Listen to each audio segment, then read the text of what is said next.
Okay, there we are. All right, thank you. Good evening, everyone. Welcome to the Braintree Conservation Commission meeting of November 5th. My name is Heather Charles Liss. I'm the chair of the commission.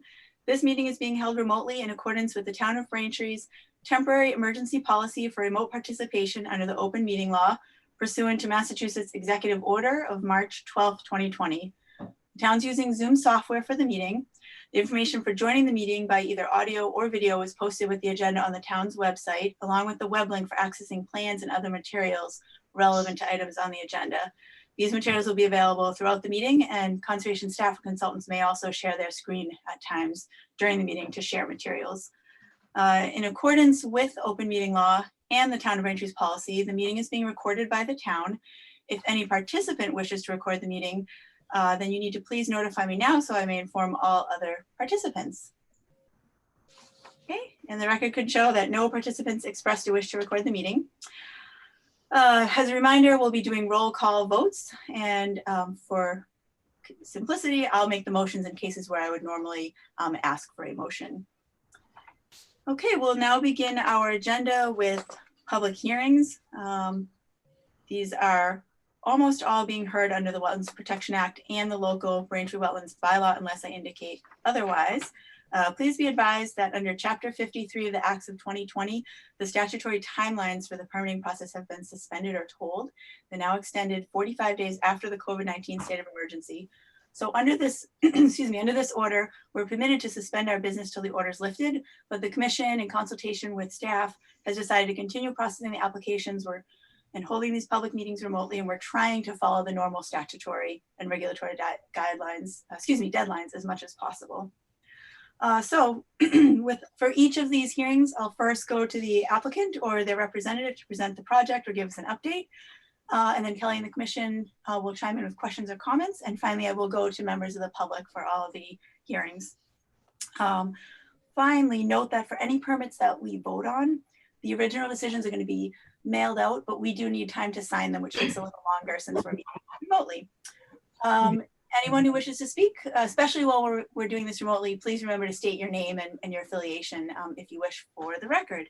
Okay, let's begin. The first public hearing is a request for determination of applicability. This is a continued hearing. The address is 60 Albee Drive. Vo is the applicant. Is somebody here for this item? They requested to continue to the next meeting. Okay. All right, I'll make a motion to continue the hearing for 60 Albee Drive to our next meeting on December 3rd. Is there a second? Second. Okay, thank you. Commissioner Crowe. Aye. Commissioner Albrecht. Sorry to get on mute. Aye. Okay, thank you. Commissioner Francis. Oh, thank you. Okay. And Commissioner Williams. Aye. Okay, that hearing is continued. So next is another continued public hearing, request for determination of applicability. This is being heard solely under the State Wetlands Protection Act. The applicant is the MBTA commuter rail, the applicant is Keolis Commuter Services, and the location is the MBTA commuter rail lines. The MBTA is exempt from the local bylaw. I know I saw the representative. You can go ahead and give us an update if you would like. Sure. Good evening. My name is Claire Ikutu. I'm Director of Environmental Compliance for Keolis. As you mentioned earlier, this is a continuance from the original hearing held back, I believe it was early October or September. As you know, we have 3 main lines that go through Braintree, and out of those 3 main lines, we have about 8.5 miles, of which most of it, if not 4.5 miles approximately, are riverfront and buffer zone. We're requesting today a determination of applicability for the review of the maps and also the work as described in terms of the VMP itself and the renewal of the VMP for 2021. 2025. As in the past, you have received a request for determination of applicability for the work of the VMP, which is permitted under MDAR. And we're requesting to have a -5 determination issued as in past years. And with that, I open the discussion, Mrs. Chairwoman, to see what the commission would like to discuss tonight. Okay, thank you, Ms. Kotu. So this hearing was continued in large part because the commission wanted to determine the proper way to proceed. Did you want to respond directly to the MACC, SMCP guidance in any way? Or Sure. I want to give you the opportunity to do so. And then also we had, I'm glad that you are clarifying what work you're requesting, because the determination, I know this is, sort of a standard process that's done across towns. However, as we're trying to be very careful and do this in the proper manner, the request was simply for confirmation of the wetland delineation, not any associated work. And so I think that that's helpful. So I'll give you a chance to respond, and then anyone can ask further questions. Sure. The guidance issued by MAC and MSCMP back in September 16th was a guidance document that was all-inclusive, if you will, on many of the concerns that many communities have in terms of previous tree cutting activities and vegetation management activities.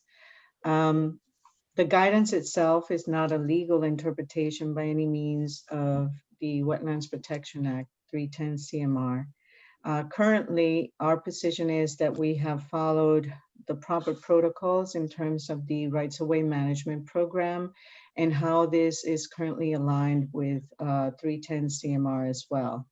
So in past years, just like this year, we issue a determination of, we request a determination of applicability for the review of the maps.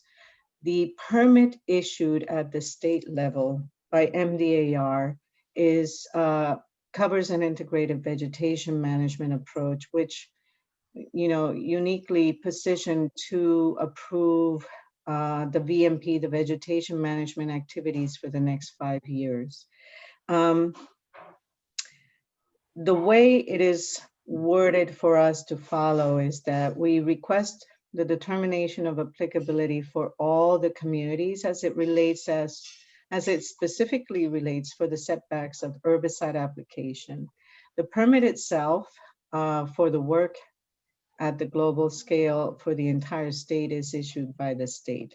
However, what we wanted to make sure that all commissions understood, because some commissions were not clear in terms of what the vegetation management plan actually incorporates. We wanted to include within our application the explanation of what the VMP is, and if so, that would grant us the opportunity to come before each town and explain what it is that we do and what it is that the VMP covers.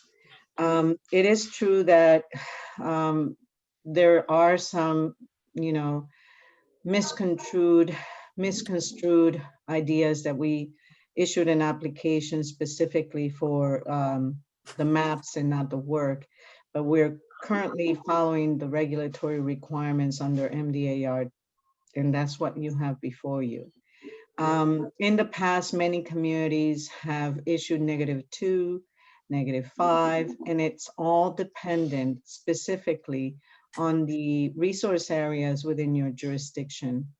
In your jurisdiction, in your city, you have mostly buffer zone, riverfront, and you also have some conveyance structures that are considered no spray zones. And so today, we're here to discuss with you what it is that you have in terms of questions. The railroad will continue to execute the vegetation management plan as in previous years. Nothing has changed. The only thing that has changed is that we're coming before you with more information.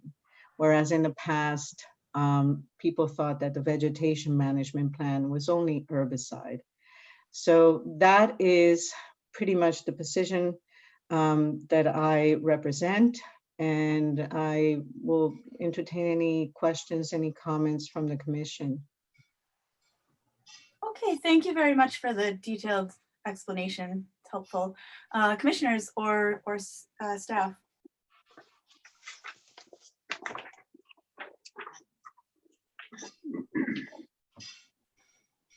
My recollection of the last hearing was that we continued it for an updated filing indicating which exemptions that MBTA was operating under.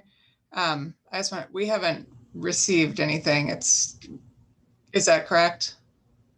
That is correct, yeah. Okay.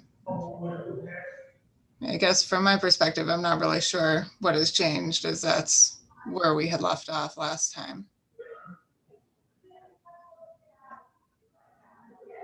I think the exemptions applicable to your community are the riverfront, the buffer zone, and the presumption of herbicide application. The riverfront is 10.586A. The presumption of herbicide application is 10.03, 6B and 6C. And I think for most part, all of those apply to your jurisdictional resource areas. Right, but I guess the question that we had talked about in considerable detail at the last hearing was that the request for determination only asked us to confirm whether or not the wetlands or the boundaries were accurately delineated. It didn't have any formal request with respect to any work, and clearly based on the presentation that was made last time and today, there is a request for a determination with respect to the work that's being proposed. And so that was the reason for the request for an updated filing. I guess, is there any reason that wasn't filed? So let me clarify, and I'll readdress the question that I explained earlier. The 310 CMR, as well as the 33 CMR 11, which is the rights of way management program, managed by the state, requires us to issue with each town a determination of applicability for the setbacks of herbicide, and also to disclose what chemicals and explain what the VMP is. The only thing that has changed this year is that we have incorporated additional information for all commissions to understand that the VMP, as permitted at the state level, incorporates all aspects of a VMP in an integrated vegetation management approach. So by issuing a -5 determination, you can actually list the exemptions that are applicable to your jurisdiction and still be in conformance with 310 CMR. So, I know that the guidance issued by MAC has, to some extent, provided a little bit more of a confusion to many of the communities. And this is by far 90 out of 100 and plus communities that I've visited and I've attended. So the best explanation is when you are issuing a determination for us, for Keolis, to renew the vegetation management plan, you are approving the setbacks as presented to you in terms of the maps. But within the VMP itself, it covers all the work described in your application.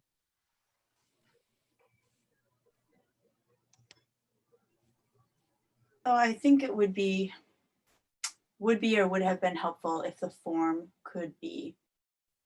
was revised to simply check the box that work was also being considered. But I also hear that you're saying, the regulations just require you to get the delineation confirmed. And so almost by default, because of the right of way, and essentially lay out what work can be done. And I would prefer to see the form updated and the request handled in a manner that is consistent with the way that we normally approve projects. But I'm not certain that it's going to amount to much difference in terms of what decision we may ultimately issue.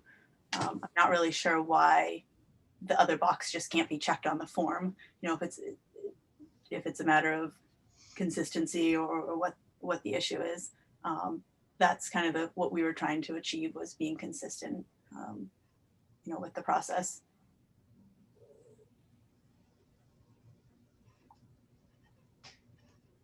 Anyone else?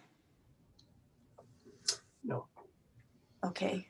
Are there any members of the public here for this item that would like to comment?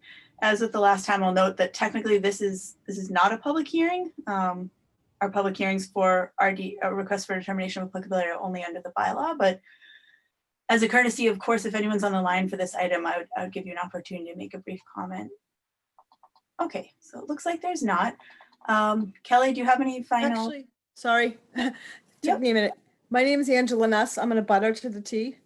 Where Okay, is this area precisely? Like what's it abutting? Because I'm just curious if it's anywhere near my property or not. I can't quite tell by this tiny little map on my screen. well, the only map that we have is probably the same map that you're looking at if you got it from our website.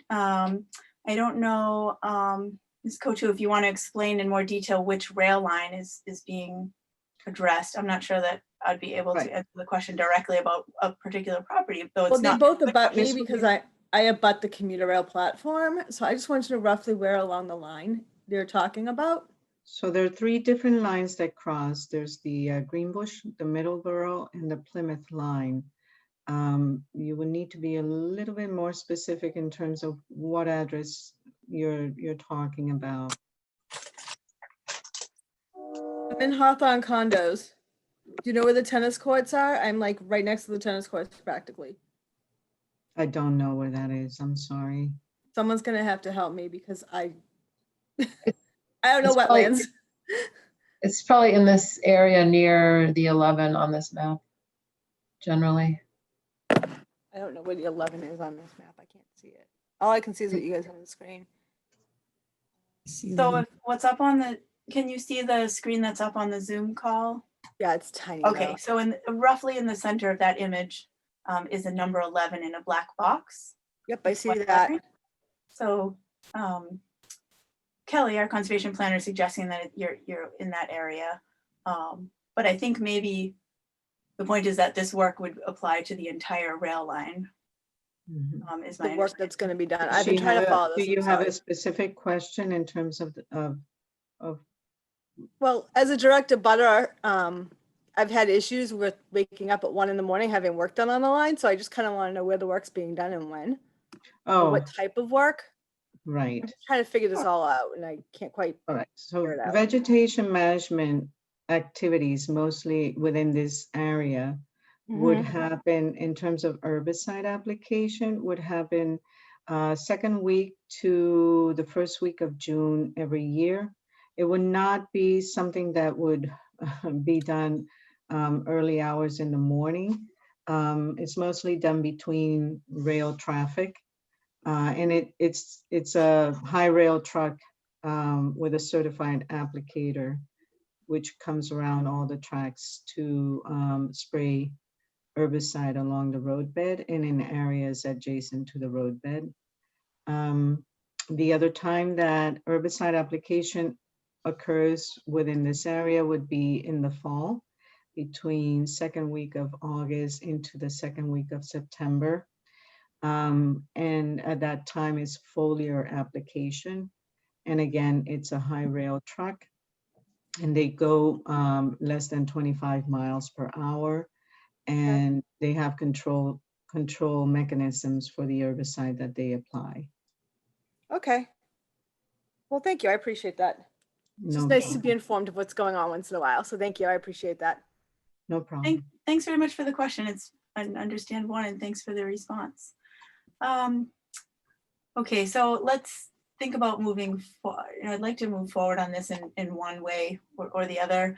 I have given this some thought. I think commissioners, tell me if you have a different opinion, but it seems to me that at this point we're in agreement, at least with regard to the positive, hang on just a minute. As always, I have too many windows open on my computer, but I need them all at one point or another. So I just want to read off the correct number. So I believe that it's safe to say that we're all in agreement that one of the things that we would issue would be a positive 2A, which is that the boundaries of the resource areas are confirmed as accurate. I hear no objections, so I think we're all on the same page as far as that is concerned. And then we have this question of the negative determination, which would be with regards to the work. So Kelly had suggested for our next RDA, which I won't get into the exact specifics of that RDA since we're not in that hearing yet, but that it might be appropriate in that one to issue a negative determination referencing the 10.036B exemption, which exempts the herbicide application in the buffer zone, and specifically noting that we're just approving herbicide application and not any other work. So I'm looking at the regs, and it seems to me that, you know, the regs that we would potentially be referencing only reference herbicide applications. So I think we're okay if we just reference those as the things that we're exempting. 10.036B, any application of herbicides within the buffer zone. I'm going to skip a little bit here. Shall be presumed not to alter an area subject to protection, only if the work is performed in accordance with such plans as are required by the Department of Food and Agriculture. And so that's the plans that are being required by the rights of way management regulations. And I will read the next sentence because I think it does pertain to what we've been discussing. This presumption shall apply only if the person proposing such activity has requested and obtained a determination of the boundaries of the buffer zone and areas subject to protection. So I think, although we would ideally like to see this handled in a way that the work is sort of the correct box is checked on the form, I think basically the regulations cover it. You know, the requirement is that they get a determination of the boundaries. And then I would suggest that we also add, we could add B and C, or frankly, I don't think we really need 10.036C because it just refers to the riverfront area regulations. And that's 10.586A. Let me just go to it. Which actually cover and exempts rail lines for any maintenance activities. Exactly. So which covers not only the herbicide, but also all mechanical and any other work that conforms to the exemption before I believe it's 1996. I'm not sure, don't quote me. For any structures that have been in place since and or before 1996. Yeah, so it's maintenance of,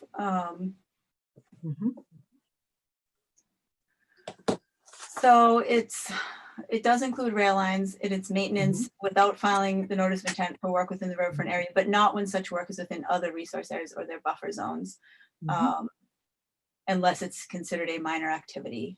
So I think it would cover some, but not, well, it all depends on the specifics, some but not all of it. I could still envision scenarios where there would be tree removers or such that would require our approval.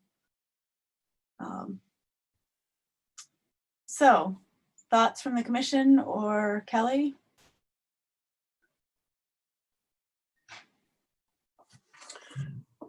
No.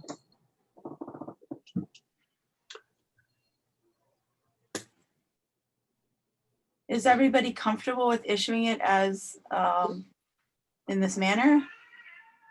If it's right over the water, can they do it just pulling out the weeds or instead of chemicals? Yeah, Ms. Cotu, do you want to respond to that? Can you repeat the question? I'm sorry. If it's right over the water, can you pull out the weeds with, you know, just pull them out without chemicals? So any areas that are adjacent and within 10 feet will not be sprayed. Those are the setbacks as presented in the regulatory rights of way management program standard. In those areas, if we needed to remove vegetation, it would be from high rail so that we don't disturb any soil or any resource areas. So if there is a tree or a branch or something that is encroaching on the right of way that needs to be removed, it would be done through high rail equipment. Does that respond to your question? Yes. To the extent that we can, we will always try to avoid chemical application in areas where we don't need to apply chemical.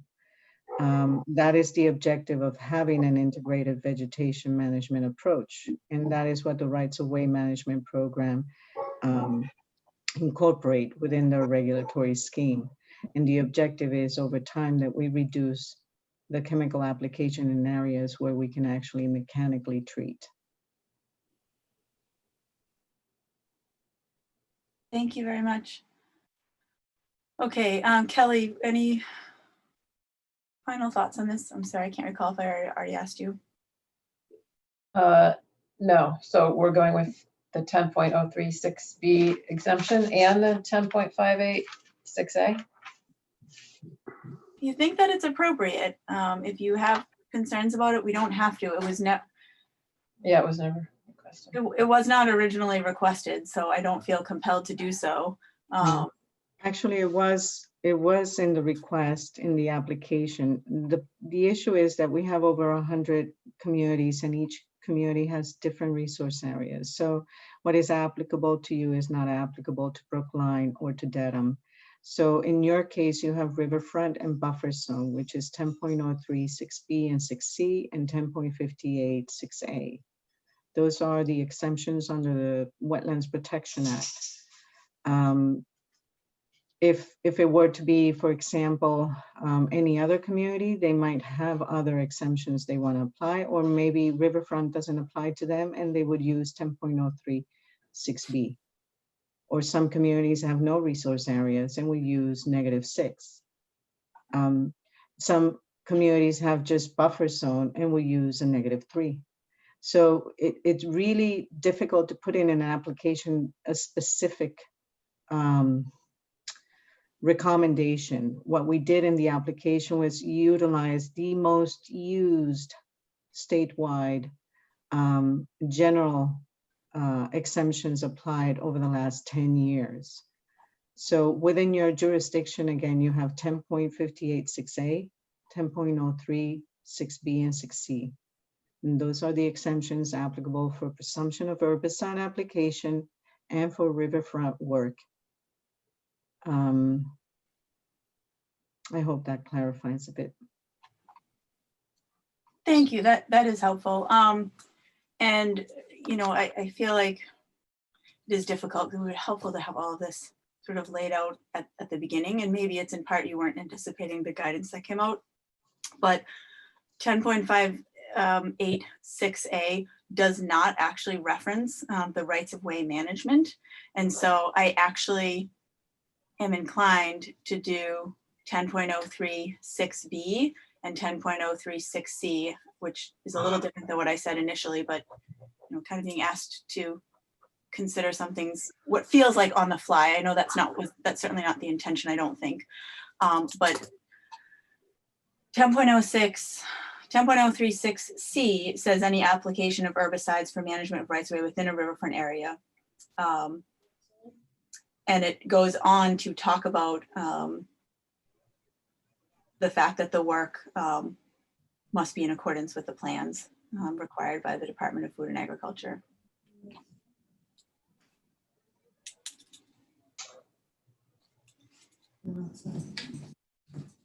So it would be 10.036B and 10.036C.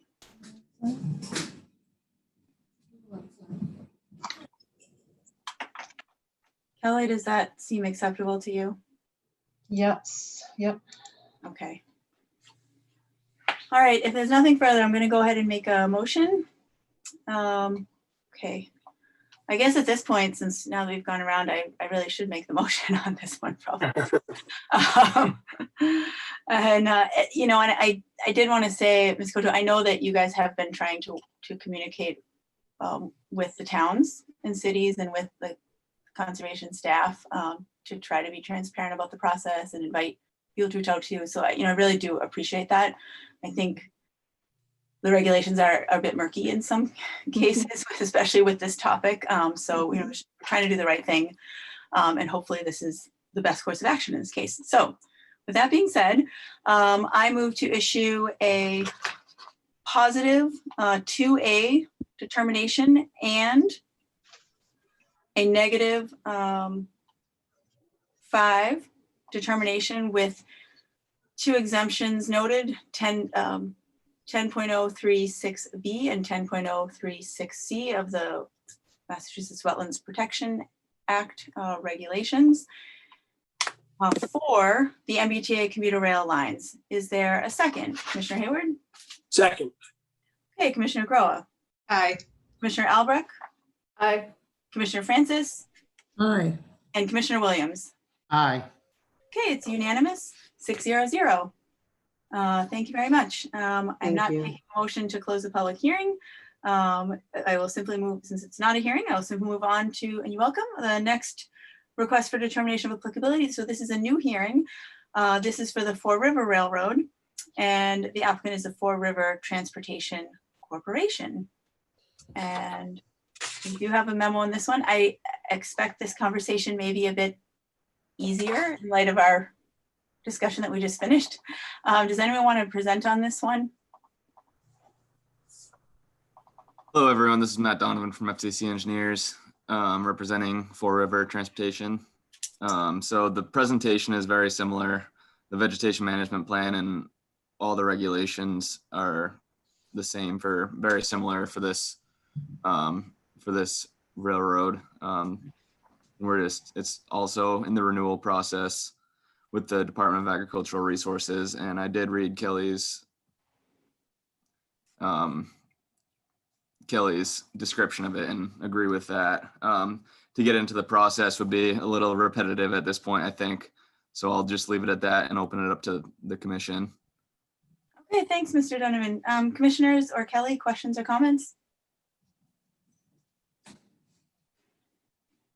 No question here. Okay, any members of the public wish to comment on this? Okay. I think it would be appropriate then to issue essentially the same type of determination for this work. Kelly, are you comfortable with that as well? Yep. And commissioners? Yes. Okay, I'm just gonna go right into a motion then. I move to issue a positive 2A determination and a negative 5 determination with the exemptions under the Wetlands Protection Act regulations 10.036B and 10.036C for the Fore River Railroad. Is there a second? Commissioner Hayward? Second. Okay, Commissioner Crowe, Aye. Commissioner Albrecht, Aye. Commissioner Francis, Aye. and Commissioner Williams. Aye. Okay, unanimous, 6-0-0. And we do not need to close the hearing on that one either, because that is also not a hearing. Okay, so moving on, thank you everyone to Thank another you. new request for determination of applicability for 45 Parkside Ave. Bayless is the applicant, and is someone here to present on that project? Yes, how you doing? My name's Steve Bayless. I'm here on behalf of my daughter Alexandra Bayless and John O'Callahan, excuse me, who are the owners of 45 Parkside Ave. This request for determination is for a 2-story addition, including the 2-car garage on the rear of 45 Parkside Ave, which is a single-family residence. The addition is to be built as per the plans that have been submitted. There's also been a proposed plot plan that you're looking at on the screen showing the addition. The plot plan includes a drainage system which would accept any water runoff from the existing property as well as the addition. All that drainage, including the grate drains in the driveway, would be captured on site on the dry wells that are also noted on the plan. Okay, thank you very much. So we have a memo on this that didn't really have, there were no outstanding questions. Is there anything else that you wanted to say about this, Kelly? Nope, I think the memo covered it all. Okay, thank you. Commissioners, questions, comments? Nothing here. Okay. Okay, I had one comment. I mean, I think it's largely been covered, and I appreciate that there's been stormwater runoff considered both from, looks like the existing as well as the proposed work, which is great, as well as the driveway. I think that's a real positive. So I was pleased to see that there was a recommendation for some plantings, some native shrubs. I think that that would be very appropriate where the work is in riverfront area and is new development. Fortunately, the inner riparian seems largely intact in this area. But some improvement is always, you know, appropriate, and given the location in the buffer zone, where we have buffer zone regulations, I think it's also appropriate. I actually, frankly, was initially thinking that perhaps even more, like a line of shrubs across the entire back, you know, would be appropriate, just given the size of the additions, which is, you know, it's practically a new house. So understandably, I understand it's a small lot and it's not massive overall. However, when I looked at the species that Kelly is recommending, which are largely, you know, large shrubs to small trees, I think those would be great and would be very beneficial. I just want to make sure that the applicant is comfortable with what's being recommended. Yes, excuse me, we're very comfortable with that. You know, we think it's good for the runoff as well as the property, you know, aesthetically. Great, thank you so much for your willingness to work with us on that. Are there any members of the public that wish to ask a question or comment on 45 Parkside Ave? I see a hand. Okay. Hi, my name's Allison Crosby Thompson. Hopefully you can hear me. We can, yes, thank you. Great. Okay, thanks. I just want to briefly voice my concern as an abutter to this property on Howie Road. I appreciate that you've gone over some plans for mitigation with additional plantings, but I did notice in this plot plan that the town brook is not pictured on here, and that is the body of water that bisects my property. And understanding that that is an important environmental area, it is a wetland that's critical to water drainage. I feel personally that it is an important wildlife area, having lived on my property for 4 years and having observed migratory birds and mammals, deer, fox, coyote, you're typical to this area, but still what I feel is important wildlife. I'm just concerned with the size of this. I'm also a little concerned about the size of the driveway being an impervious surface. I appreciate that the proposers have explained that they have a drainage system planned, but I did just want to express those concerns while I had that opportunity, because I do think this is a big project. And I was also wondering if this wetland had actually been delineated and flagged by a wetland scientist, so we can be sure of where the buffer zones are as well. Great, thank you very much for your comments and question. I'm going to actually ask Kelly to respond to the question about the wetland delineation, please. Yeah, no, the wetland was taken off MassGIS and then I field verified it, and it looks accurate to what's out there. Okay, thank you, Kelly. I also just checked that where the brook was relative to the property to sort of confirm where the riverfront area was. It was pretty straightforward on the aerial imagery.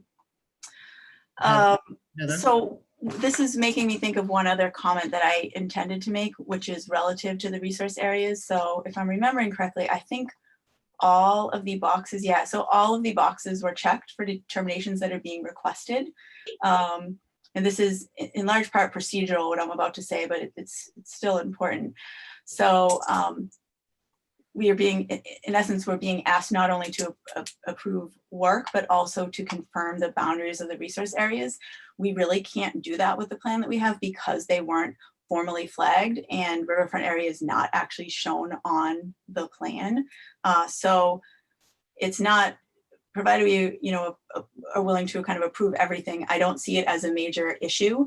I think that we can just make a finding in a potential decision that we're making no finding about the exact boundaries of the resource areas, but I just want to make sure the applicant understands that we can't actually make that determination specifically. So if you were to do other work in the future where it needed to be determined, or flag, you need to do that again. This would not be binding in any way in terms of where the buffer zones are shown on that plan. Are you okay with that? Yes, I understand that. Okay, great, thank you. And then with regard to, Alice, I'm sorry, I've forgotten your last name, but with regard to your other comments, I won't speak for everyone, but certainly I hear you loud and clear, what your concerns are. And the regulations for riverfront area in particular, which is that area 200 feet from the town brook, are, fairly strict. So there has to be, consideration of stormwater runoff, and there has to be an eye towards improving the area and not exceeding a certain, percentage of area that's covered over by an impervious surface. And what's being proposed does meet those performance standards or requirements in our staff's opinion, and I agree with that. You can always say there could be, more done potentially, but I think that it does meet the regulations, particularly if those plantings go in. I think that will be a real benefit. But one thing I wanted to confirm, and I'm pretty sure I know the answer to this, and Kelly, this is a question for you. The area where work is proposed, is it just lawn currently and existing driveway? It is mostly lawn, although as you go back towards the property line, I think there's a lot of English ivy kind of covering the ground. Okay, but no substantial vegetation, nothing woody, no shrubs, trees, nothing's coming out. That would, There may be 1 or 2 trees. I can't remember. But it's not like a wooded area. It's a landscaped area that's kind of grown in a little bit. and nothing that would meet our tree policy, or sorry, excuse me, tree protection regulation, not policy. No, I don't think so. If there is one tree, then I think it would be the shrubs that would be planted would compensate for that. Okay, and does the Mr. Bayless, do you want to comment on that as well? What's there now?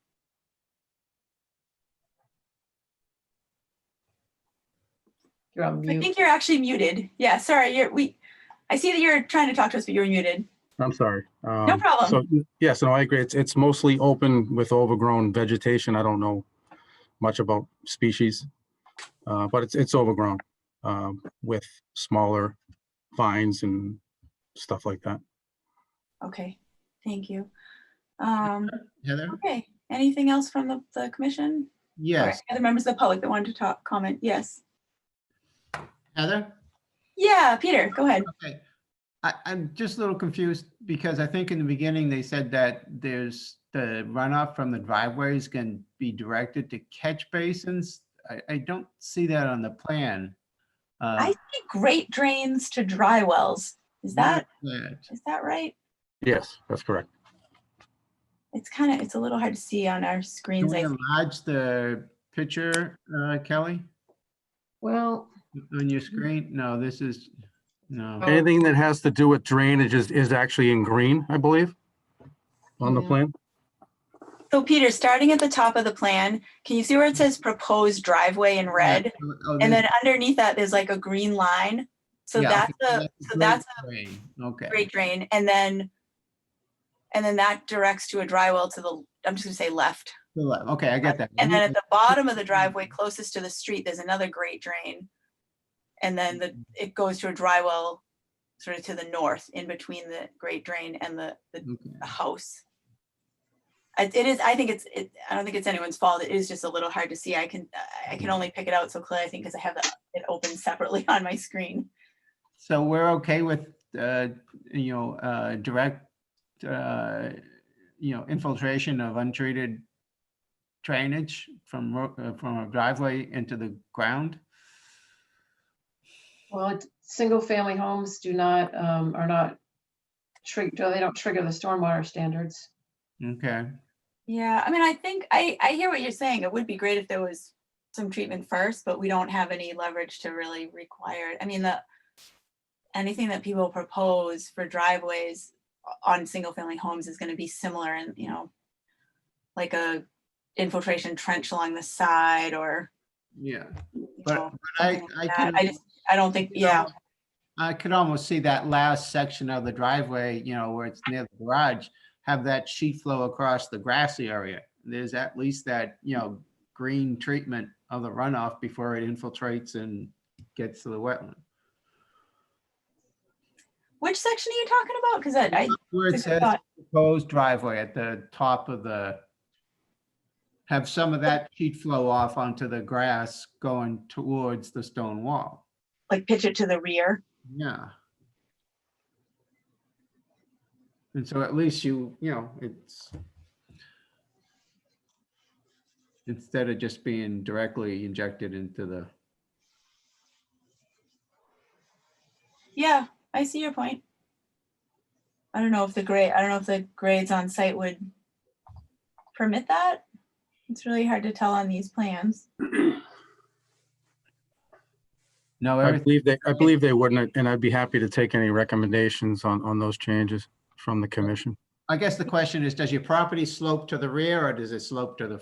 It's a very slight from the front of the house, I believe, and I'm having trouble looking at it. Let me grab my plan. Okay, so there's an elevation 50 crossing the middle of the proposed addition, and then there's an elevation 49 crossing the middle of the proposed garage, which is behind.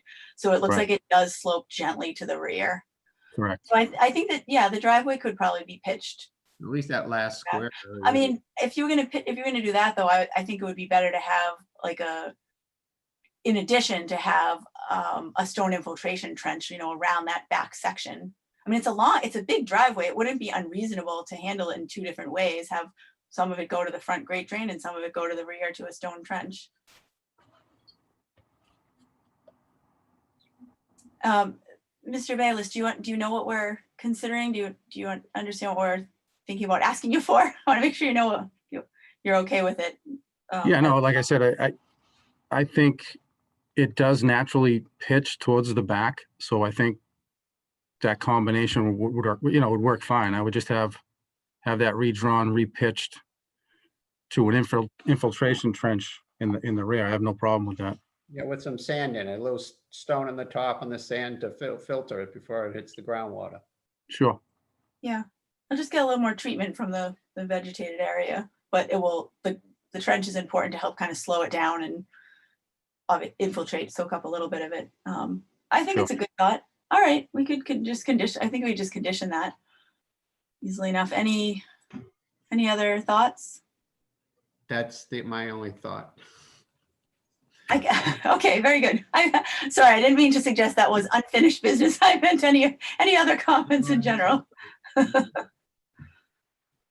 Okay, Kelly, are you comfortable with that change on your end? Yeah. Okay, so why don't I suggest a modification to the recommended conditions here, and we'll have,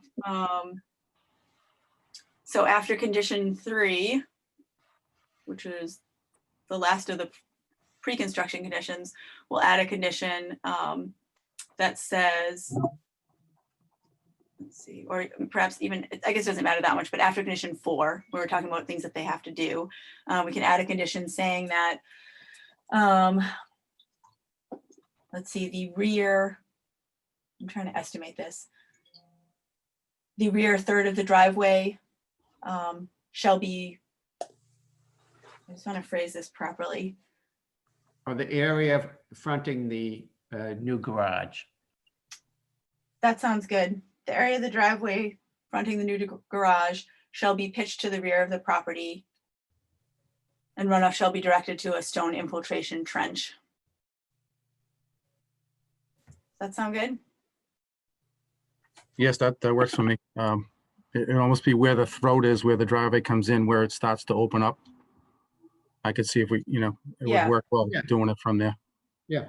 Yep, and you just have your engineer do some specs for the proper depth and width, but we're looking for a couple of feet kind of thing, Sure. depth and width. Okay, I was going to make one other very minor change to condition 5, which will now be condition 6, that I just think it would be helpful to make sure that the species are actually approved in advance by the commission, i.e. by Kelly acting on our behalf, just to make sure that those are the species that are actually, that type of species is what's actually going in, or if not, that it's still something native and similar in nature. So it would just be the applicant shall plant a minimum of 6 native shrubs between the addition and the property line.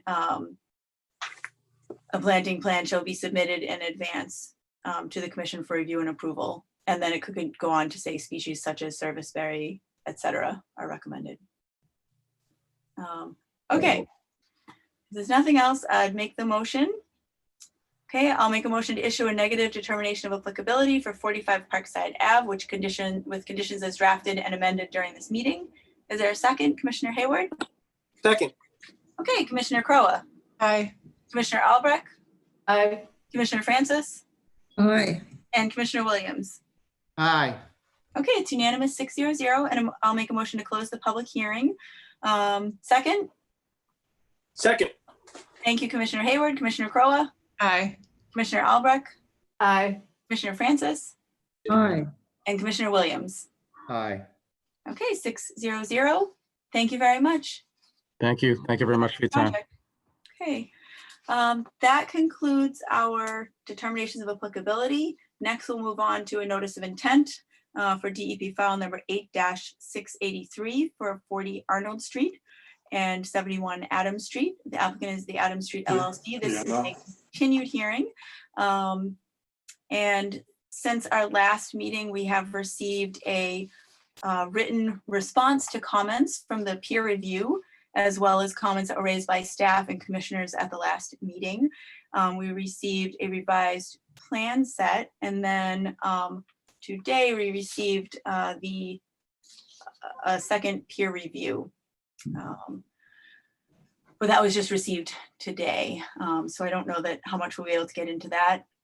But I will turn it over now to the applicant or representative to give us an update. Thank you.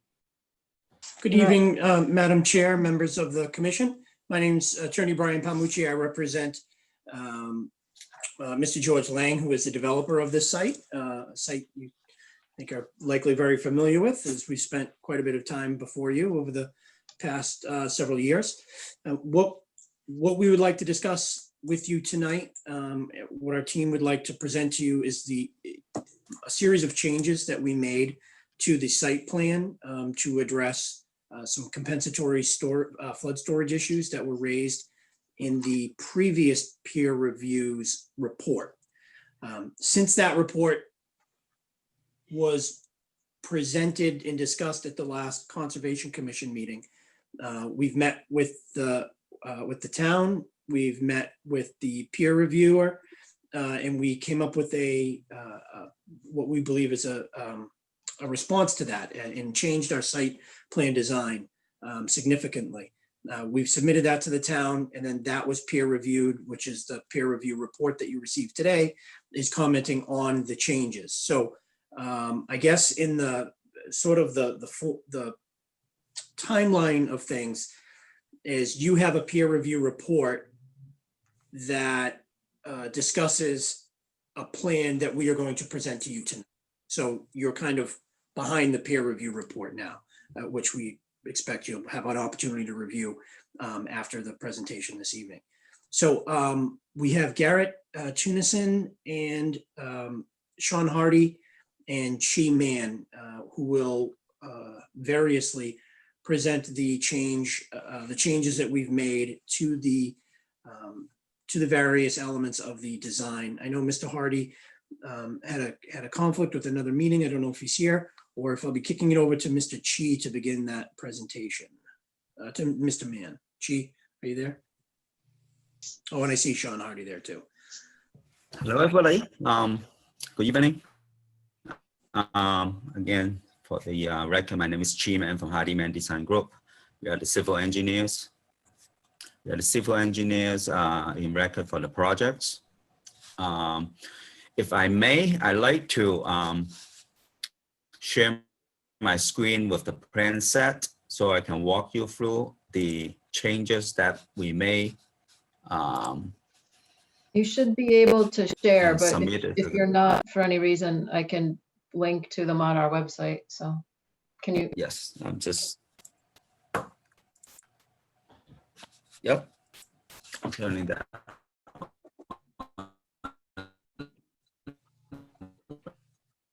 Right now.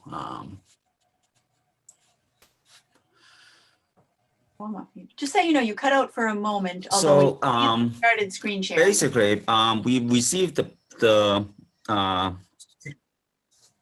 okay. So basically, we received the last round of peer review, not the one that we received yesterday, and we revised the plan set to address all the issues that they have.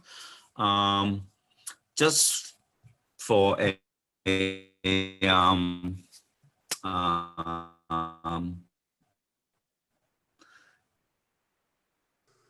to talk about the major issues. I guess one of the major issues is how to address the and most of the items on the rest of the commons, they are dealing with support in providing supporting documents and some minor grading and drainage and issues like that. And I'm going to just walk through the major issues, the major changes of the plan. On the screen here, I would say southwest corner, I would say, maybe. Area by the intersection of Adam Street and Aaron Street. Because of the disagreement, the flood storage volume, and we have decided at this location, we are proposing to demolish the existing two-family house and regrade this entire riverfront area downstream from the culvert. In doing that, we are able to gain a lot of the flood storage volume around this area. And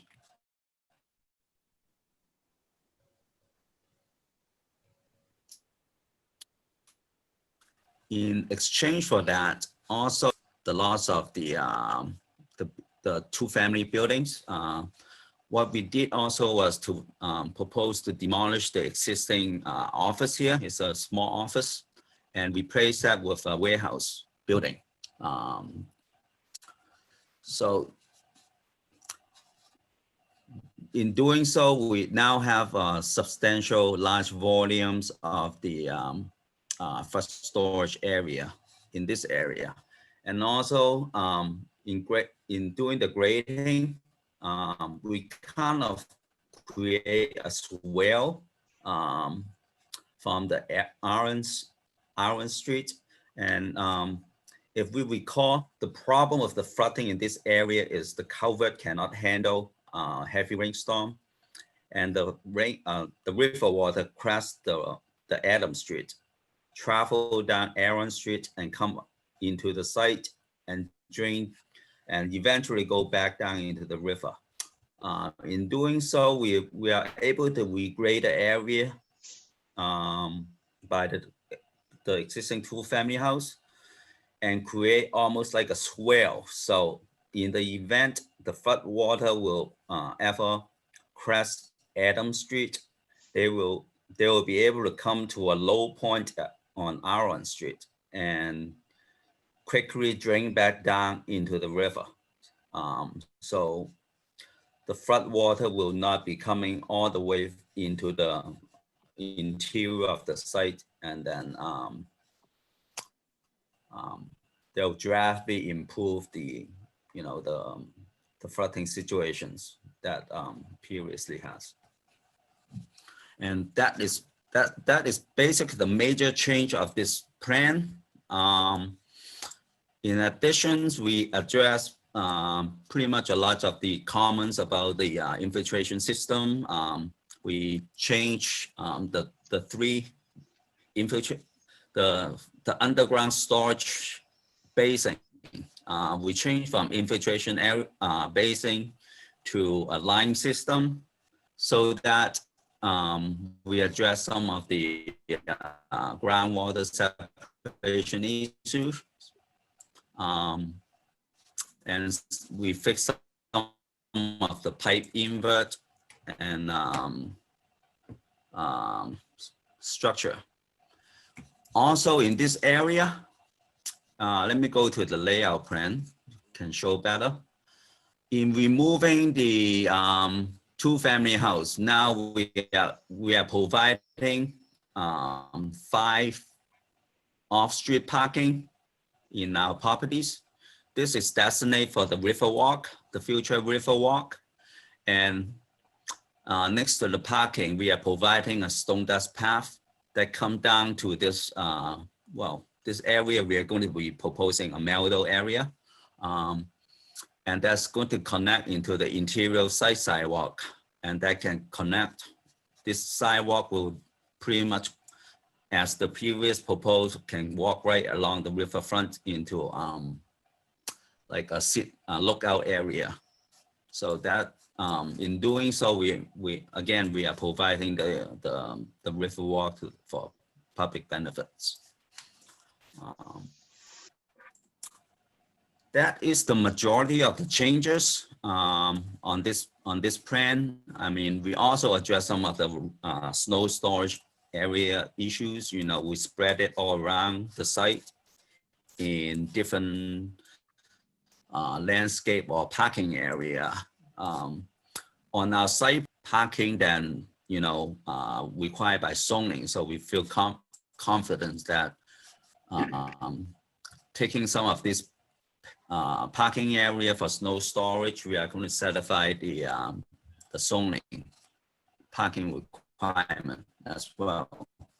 And this snow storage area has all been pulled away from the riverfront. And other than that, I'm going to turn it over to about the supplemental information that is submitted with the last submittals. Yes. Hey, thank you very much, Mr. Mann. You can go ahead. Oh, okay, thank you. So there really wasn't too much on my end other than we did update the areas, the sections of the ecological restoration so that it does include annual mowing to reduce the chance of woody species or invasive species gaining, into or entering the areas of the wildflower or meadow areas, pollinator areas along the overlook area for the nature walk or river walk. And also there's another area to the east. It's along the eastern end of the building where there's another meadow area. And then we will incorporate that into the area where the additional bordering land subject to flooding has recently been identified and is up at the northwest area of the property, or where the two-family is currently that's going to be raised. So that area would also have wildflowers. We will incorporate that later. But that's really one of the only changes I made, other than I did put some information in regarding the riverfront observations that I made and sample points showing that that's disturbed. That's really the only information that I really added with this last round. Okay. Are there any questions? Thank you, Mr. Tunison. You're welcome. And yes, questions. Any questions from the commission?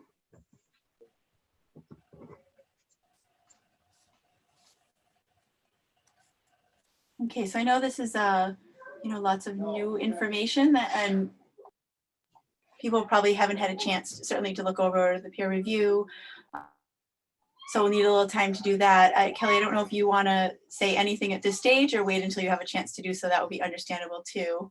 One question, yeah, I do want to go through the peer review and just make sure everything's addressed. But I know we're talking about some wildflower mix in certain areas, but then there's a lot of other areas that are not going to be pavement or anything that I think we talked about making that also meadow, not necessarily wildflower meadow, but just something that's mowed annually. So Yes. is That was addressed too. It was shown on the plan, so that's why I was thinking more along those lines. But yes, those areas would also be included instead of the reduction in lawn area or the areas adjacent to the sidewalk. Yes, those would be So- wildflower mix. You are correct. So it's the same. Is it all the same mix or there's two different mixes? There's two different mixes. There's a showy wildflower mix, which has native species, but it's more ornamental. And then there's the regular New England wildflower mix, and that has more of the asters, goldenrods. I believe it has Queen Anne's lace. It's a lot of the natives that you find everywhere and that are found on the site. The reason for putting in the showy is that it's more aesthetically pleasing.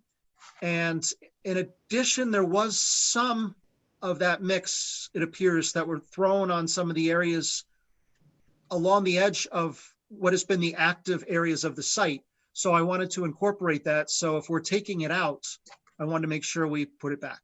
So that was one of the reasons why I thought we'd add the showy flower mix as well. Okay, thank you. That's helpful. Kelly, anything else you wanted to comment on at this point?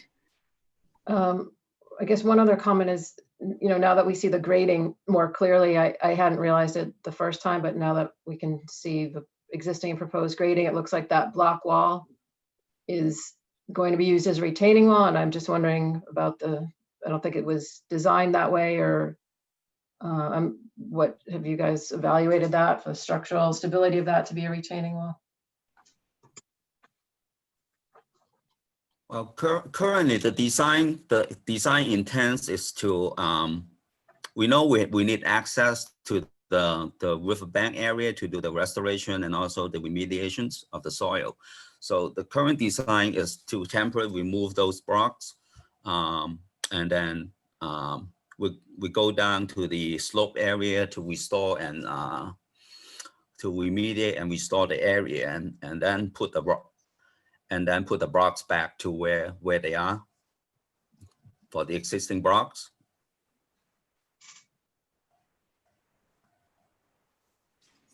And for the new site development, those block wall is currently kind of like our limit of grading, except with the exception that we are restoring the slope in area or the new head wall. Or the discharge pipe.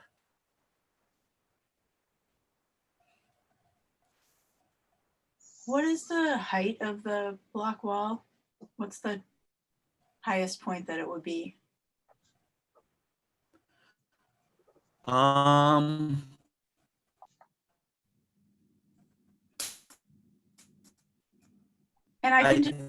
I can just jump, if you're not certain, I can just jump to where I'm going with it. The highest point, I believe they are like 3 to 4 blocks. They are various. Excuse me? Well, I was just thinking about the question about the structurals and, depending on the height, this may need to be stamped by a structural engineer as well. I think Kelly's raising a good point. These aren't currently retaining walls, and that's very different. Retaining walls aren't normally constructed with this type of a block, to my knowledge. So frankly, I wanted to see the blocks come out entirely. But if that's not possible, certainly want to make sure that they're going to be properly secured, and they can handle acting in a retaining fashion. So I think we use some additional information on that.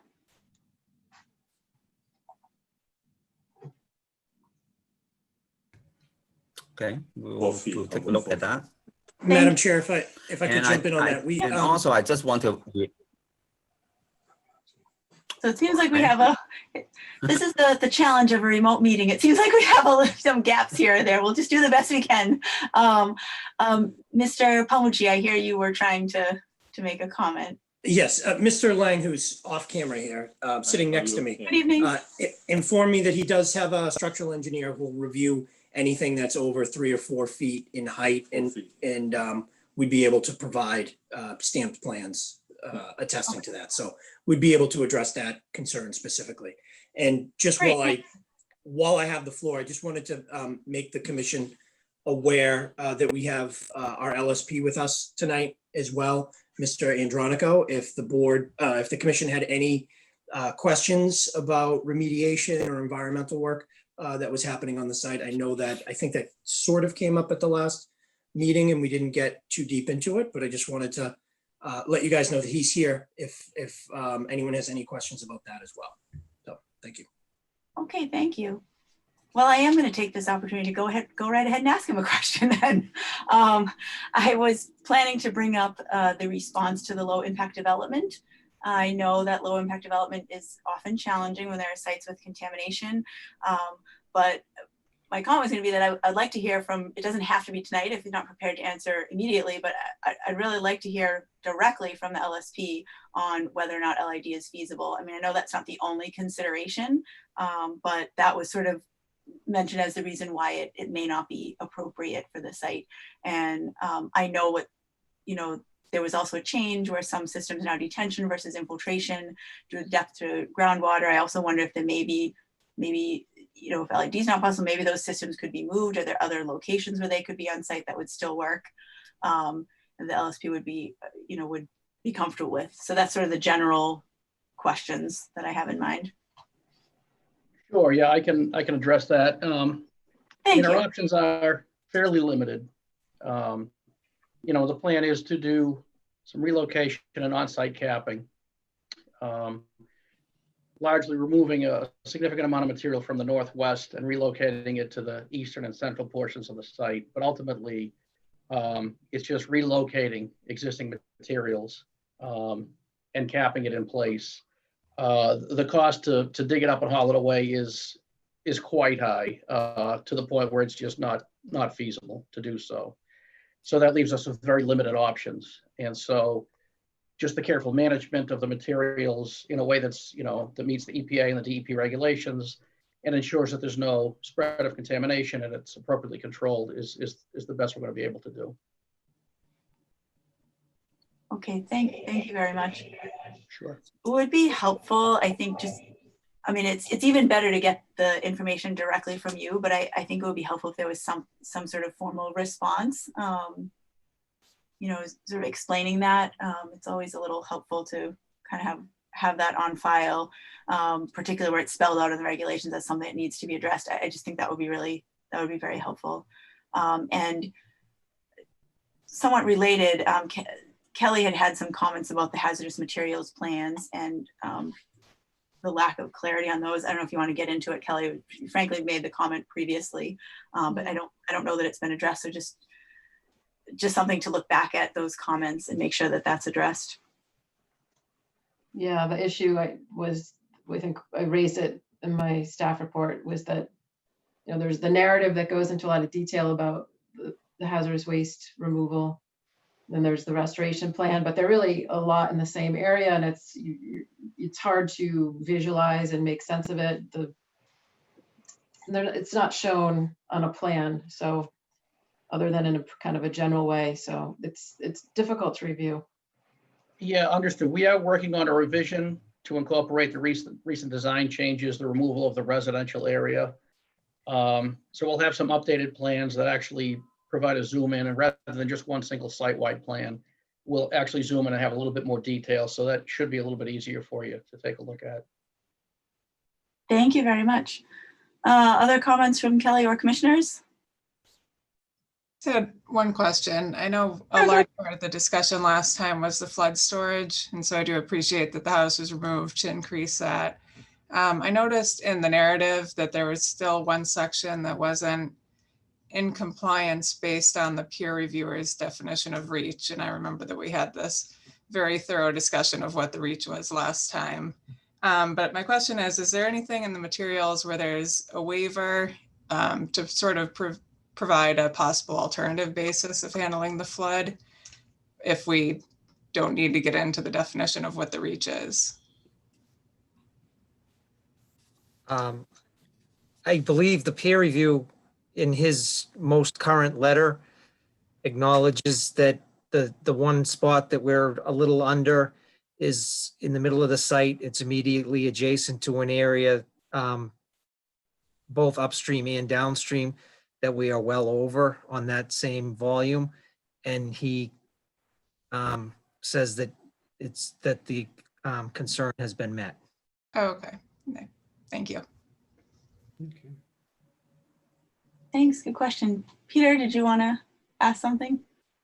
You No. popped up next on my screen, okay.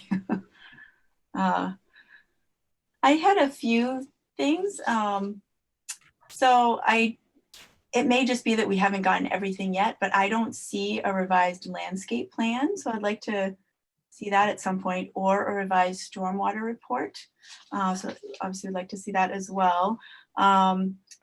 And related to stormwater, I noticed that I haven't seen the TSS calculations, so I'm not sure exactly what's being requested for this, but I see that there's a storm scepter 450Is are being proposed.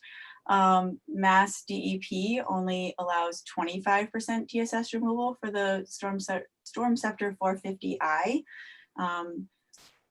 And so that this is by way of multiple comments from analysts in the past. I have heard them say it many times. So that is similarly all that I would like to see on that, unless, separate documentation is provided, but I haven't seen any. So I don't see a lot of value to the 450I over an alternative system. It's not really much better than a deep sump catch basin.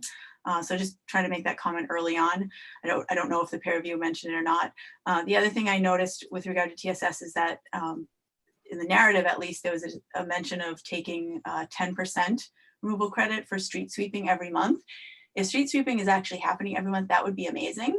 But that TSS removal is at the commission's discretion, and I'm not very reluctant to actually grant that because it's dependent on future maintenance, and it's hard to actually achieve 10%, and it requires documentation of using the appropriate type of sweeper.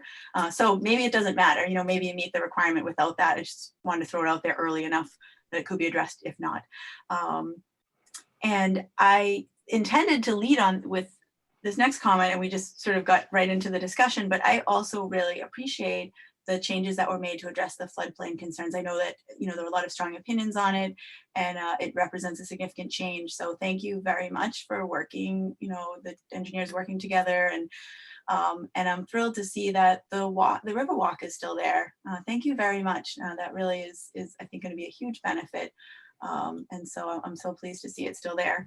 I look forward to checking out the rest of the materials and the peer review, and moving things along when it's ready. I'd like to give the public a chance to chime in. Is there any member of the public that wants to comment on this project? We might, oh yeah, I do see a couple hands. Okay.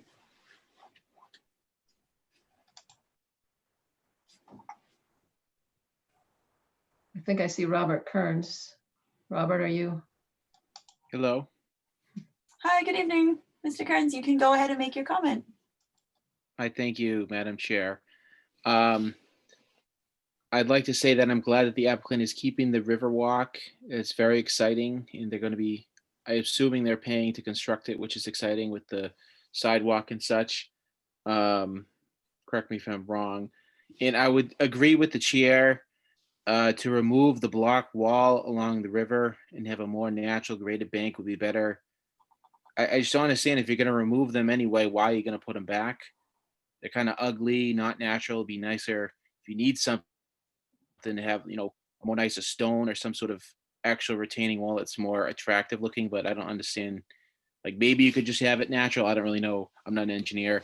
And then my question was, where the dumps is going to be going. I know at the last meeting a couple months ago, we brought up the fact that it'd be better to have them along the MBTA commuter rail tracks away from the river and the residents, so that trash doesn't blow into the river like it does at other sites along the river in town. Do you have a location of where the dumpsters are going to be going? Thanks for the comments and question. If someone from the team wants to answer, feel free. I can share my screen to show where the dumpster is. If Sure, go that's ahead. appropriate.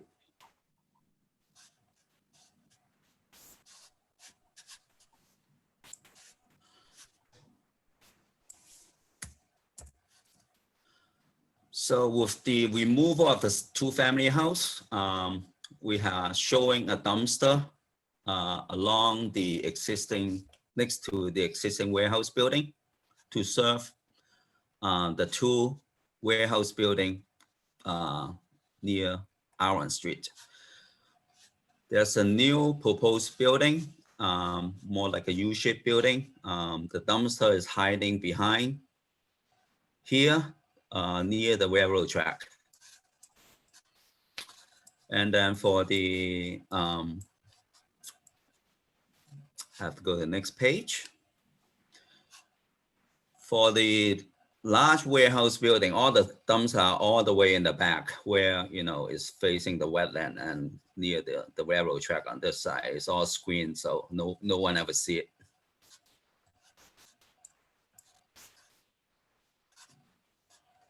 Okay, thank you. Do you want to comment on the block wall? That was the other part of the comment, whether there's any possibility of using an alternate material or if it's, I don't know if the grading would allow you to not have a retaining situation there.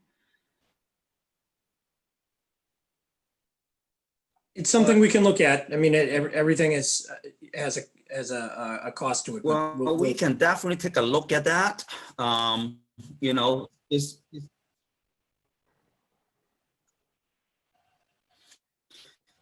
and then it seems like at least the area near the do some grading. So you know, I think we have a good chance of at least removing a portion of it, and we will take a look at the rest of the site. Well, thanks for taking a look at it. I know there were some comments in the response for why it, you know, was there from a wildlife perspective. I'm not frankly too worried about that on this particular site with the species that are in the area. I know there's other considerations, of course, cost and just whether it's physically possible to do something else. But I think it's a reasonable comment, a reasonable thing to just look at. You know, is it feasible? And if it's not, you know, it's not. Thank you. Any other? Yeah, go ahead, Mr. Rand. And while I have the screen up, I just want to point out that on the resubmittals, we actually have the revised, all the supplemental documents where it showed all the TSS removal calculations. That was on the last submittals to the town. And also on the peer review, the recent peer review received yesterday, they actually recommend the TSS removal rate for the T450I be 60%. So I would, you know, ask the commissions, is that something you would be accepting or?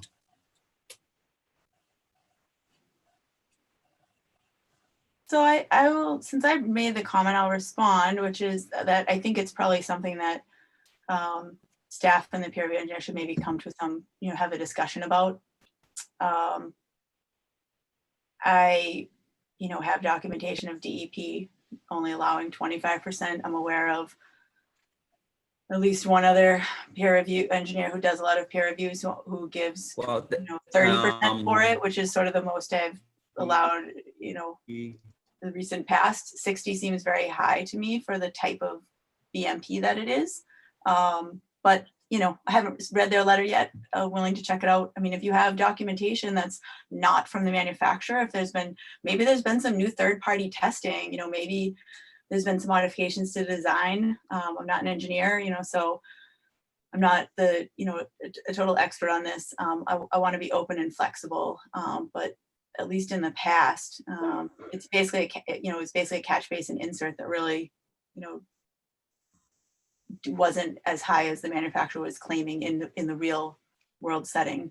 So that's a long answer to say, I don't think I could definitively tell you right now. I'm not sure if anyone else in the commission wants to chime in on this very specific topic. But I think it could be discussed, you know, between staff and the peer review engineer. And I'll provide whatever information I have on it. Okay. There was someone else, I think was trying to speak. I think they've called in. I think they're unmuted, Okay. but I can't identify them by name. So I'll just say again, then, is there someone on the line who would like to make a comment on 40 Arnold Street, also known as 71 Adams Street? You can go ahead and speak.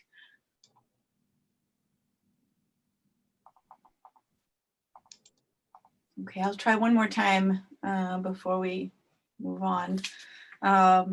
Okay, did I miss anything that anyone else from the commission wanted to say or comment on this? Okay, I think that, you know, given that we still need to look over the peer review, you know, I think we obviously have to continue the hearing. Is there enough, is it reasonable to continue it to the next meeting in December? Does that give you enough time, Kelly? Does that give the team enough time? Hopefully. I hope, but, I always like to ask on a big project. Okay, That'll so give us before- enough time to respond to the new peer review. We started working on it today, so we'll put everything together.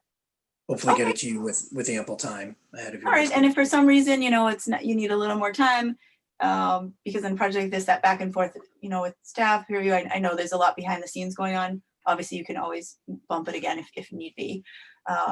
So one more time before we continue, is there a member of the public that wanted to ask a question about this project? So if somebody's on who just for some reason can't comment right now, please feel free to reach out to staff. Afterwards, you can always submit a comment in writing, which can be distributed to us before the next hearing. So with that, I'll go ahead and make a motion to continue the public hearing for DEP file number 8-683, 40 Arnold Street, 71 Adams Street to December 3rd. Is there a second? Second. Thank you, Commissioner Hayward. Commissioner Crowe. Aye. Commissioner Albrecht. Joyce, you may be muted. Aye. Thank you. Commissioner Francis. Aye. And Commissioner Williams. Aye. Okay, it's unanimous 600. We'll see you all in a month. Thank you very much. Thank you. Thank you. Have a good evening. Okay, good evening. That brings us to our last hearing of the evening, which is a new notice of intent. DEP file number has not been assigned to my Actually, knowledge, or did it just come in? Okay, I think it's 684, 8-684. okay. DEP 8-684 for 345 Grove Street. The applicant is the Leiden Corporation. And I know that the representative is on the line, so you can introduce yourself and proceed when you're ready. Thank you, Madam Chair. Can everyone hear me? Yes, we can. Thank you. Great. Madam Chair and members of the commission, my name is Brad McKenzie of McKenzie Engineering Group. I'm here representing Leiden Corporation. With me on the line is Olga Ladenko, the applicant from Leiden Corp., Noreen O'Toole from Platinum Partners, Brad Holmes from Environmental Consulting and Restoration, the wetland specialist on the project, Eric Schumacher from McKenzie Engineering as well. I think most of you are familiar with the location of the site. It's at the intersection of Grove Street and Liberty Street. It's 345 Grove Street. It's 1.14 acres in size. And we're before you because a portion of the project development is located within the 100-foot buffer zone to bordering vegetated wetland. The project consists of a proposed commercial car wash, including the building, parking area, associated utilities, stormwater management system, and other incidental site work. You may be familiar with the history of the site, that I think the last 5 years or so, the site's been vacant. But before that, for a period of time, it was a bank kiosk, and the remnants of that kiosk is still on the site with pavement and concrete pads for the kiosk. And at this point, I'm going to have Eric from McKenzie run through the existing conditions and proposed site conditions. And then he will turn it over to Brad Holmes to talk about his restoration plan within the buffer zone. You Eric? should be able to share your screen, but if not, I'll link to the. Let me see here.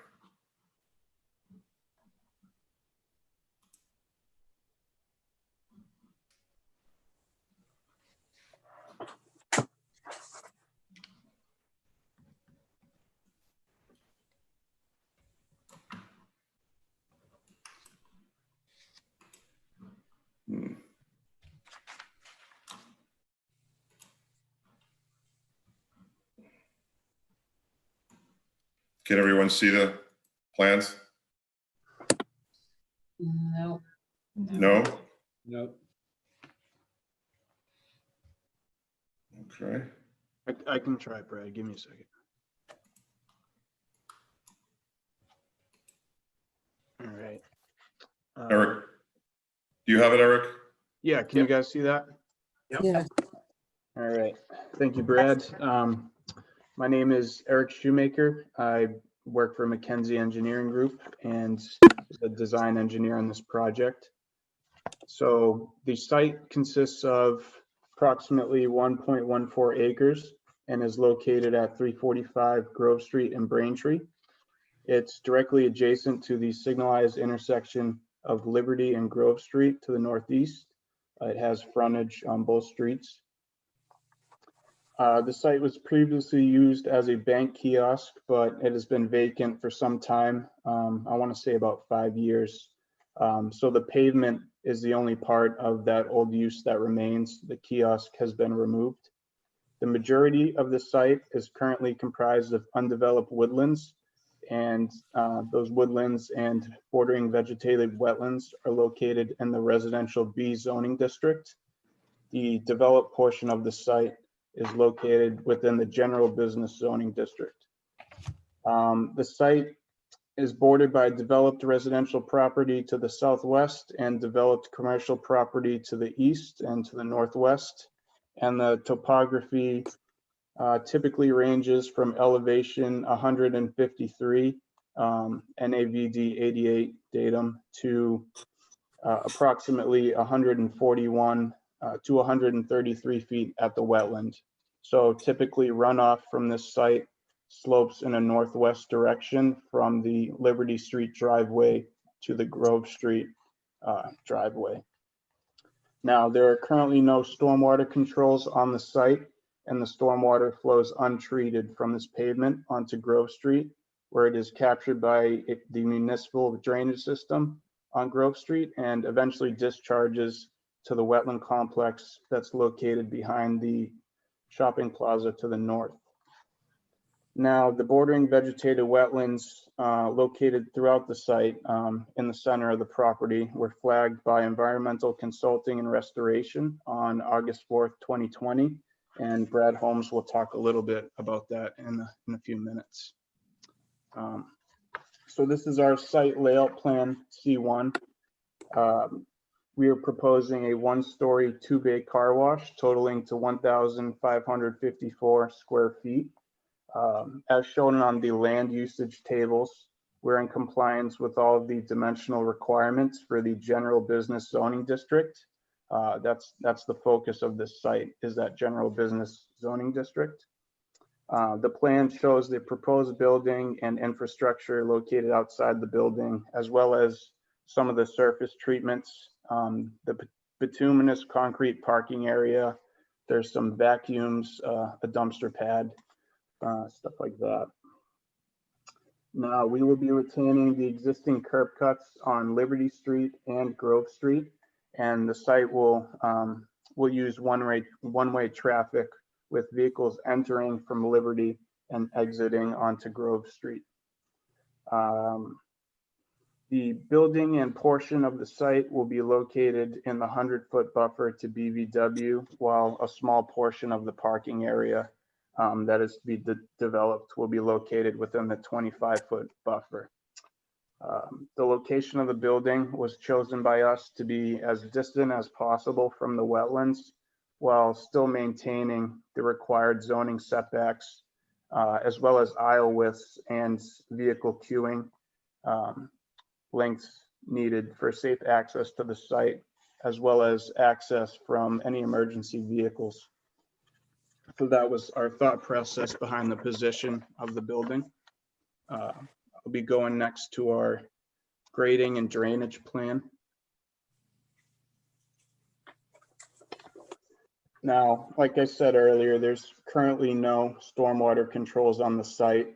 So our goal in designing this drainage system was to ensure that it complied with all local and state stormwater management regulations. And we wanted to really bring the site into compliance with respect to stormwater. So we analyzed an approximate watershed area of 1/3 of an acre, consisting of the limit of work that the site is to be developed. Our design takes into account 3 design points. The first being Grove Street right-of-way, the second being the border vegetated wetlands, and the third being the abutter to the south that we have some slight runoff from landscape areas in the existing conditions. Our drainage design captures all of the impervious runoff from the site in one catch basin located to the northwest of the pavement. And then from there, the runoff is conveyed to a first defense unit where it gets treated with water quality and suspended solids are removed. And then the runoff goes into a subsurface infiltration system. The subsurface infiltration system was sized to accommodate the peak rates of flow for 2, 10, 25, and 100-year storms. And there's a drainage weir that the system outlets into that was strategically designed to overflow into the slope of the wetland at specific elevations. Our last sheet we're going to talk about this evening is the utility plan. So our utility plan, and pretty simple, just shows some utility connections to Liberty and Grove Street. We have water, gas, and electric connections being made on Liberty Street and just one sewer connection on Grove Street. Now, though, I'm not going to get into how the car wash works, but the water is not recycled in this car wash. So we'll be inputting into a sediment and oil separator tank and another gas and oil separator tank. So all of the water that's used for this is clean. With that, I'll hand it off to Brad Holmes and he can speak a little bit about the wetlands. Thank you, Eric. We delineated well, good evening, members of the commission. Brad Holmes with Environmental Consulting Restoration. We were happy to assist with this project, and we delineated the limit of the bordering vegetated wetland that's to the northwest of the project area on the site. The wetland is associated.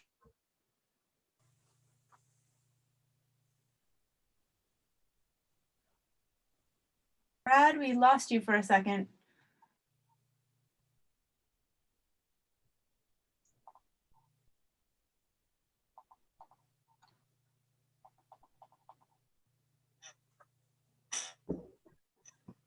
Can everybody hear me okay? Yeah. Okay, so I think it must be on Brad's end. So Brad, if you can hear us, we lost you just as you were starting to explain your delineation. I'll wait a minute and see, hopefully he can get back in. If not, maybe we'll just start, we could start comments and come back to him.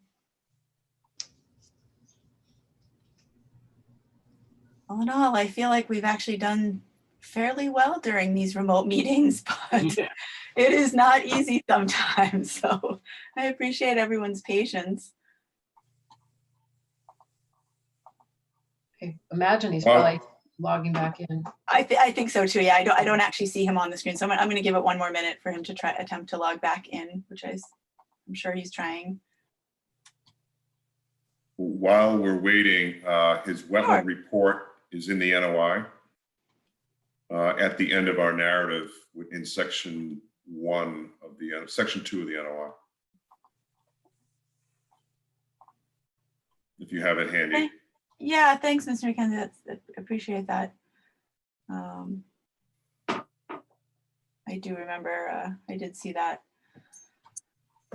Well, in the interest of time, I think we should just try to start our comments and questions, and then as soon as, if anybody sees Brad hopping back on, speak up and I'll give him the floor And again. if we don't get him back, we can attempt to walk you through the restoration plan. Sure, I know we did get a standalone document that was the buffer mitigation plan from him. If you want to, maybe you want to just give us a brief overview, and hopefully he'll be back on at some point. I'll walk you through the delineation, and then Eric, can you share, do you have Brad's plan handy?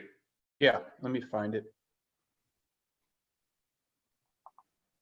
So the Thank you. delineation, I'm sorry. Thank you. I know, well, I was just saying thank you. I know it's not, when you're not expecting to talk about something, it's a little frustrating, but at the same time, Not my bailiwick. we'll keep that in mind, but I know Yeah. it's going to all factor into our discussion. So good to have the overview now. Don't grade me harshly on this. So the site contains BBW as well as the 100-foot buffer zone to BBW. It's not located within an estimated or priority habitat. There's no certified vernal pools, no PVPs.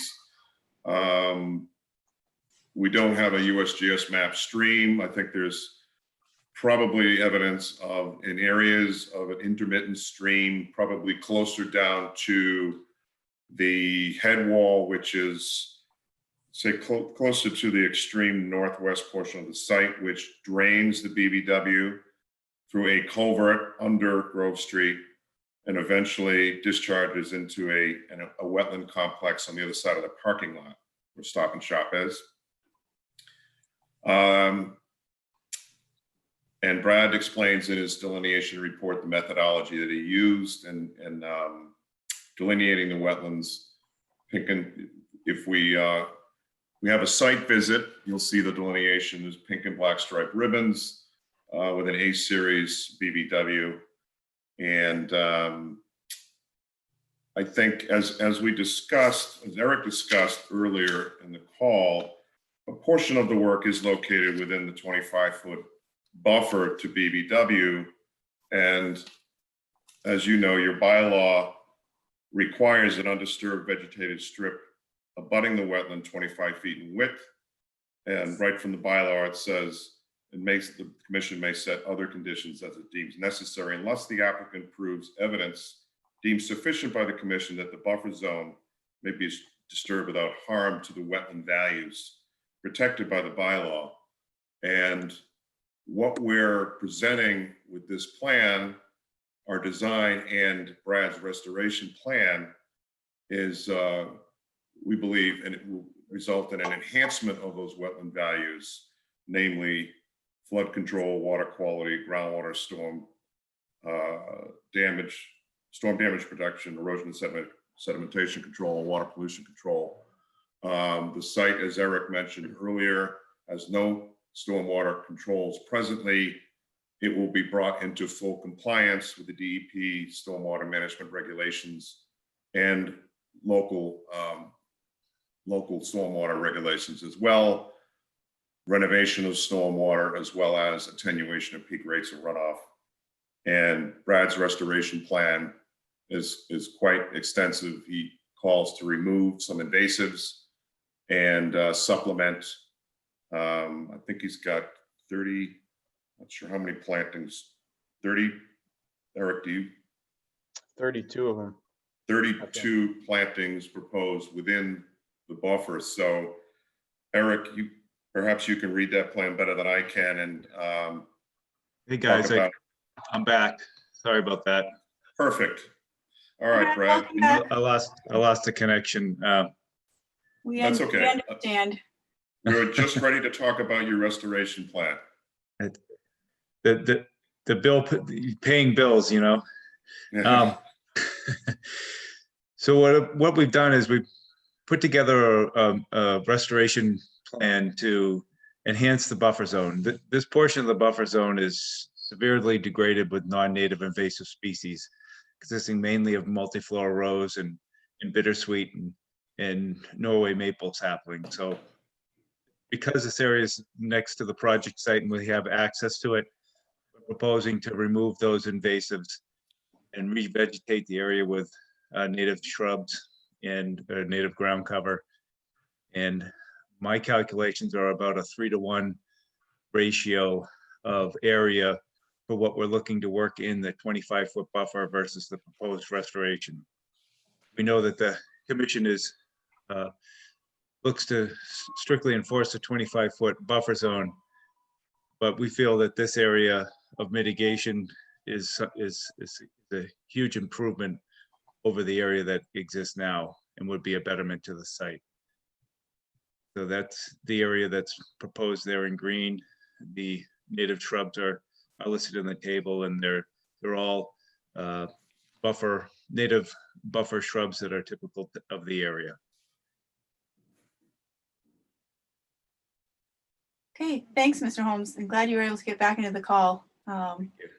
We talked a little bit about we heard a little bit about the wetlands, and I'll just let people ask questions if they need more information on that. But you kind of came in at the perfect time for the mitigation plan. Questions or comments from the commission? I'm just going to open it up to discussion. I should say, as I usually do, that we do have a, maybe I'll do this first. We do have a memo from Kelly, and there are some items that she's calling out that should be addressed. However, I sort of feel like we should talk about the potential alteration to the 25-foot buffer first, because that, depending on how that conversation goes, that could affect other things about the project rather than getting into the nitty-gritty. That seems to start with the wetlands and move out from there. So commissioners, feel free to comment on anything, but if you want to specifically comment on that, I'd suggest doing it now. Don't all speak at once. Well, I'll speak up first.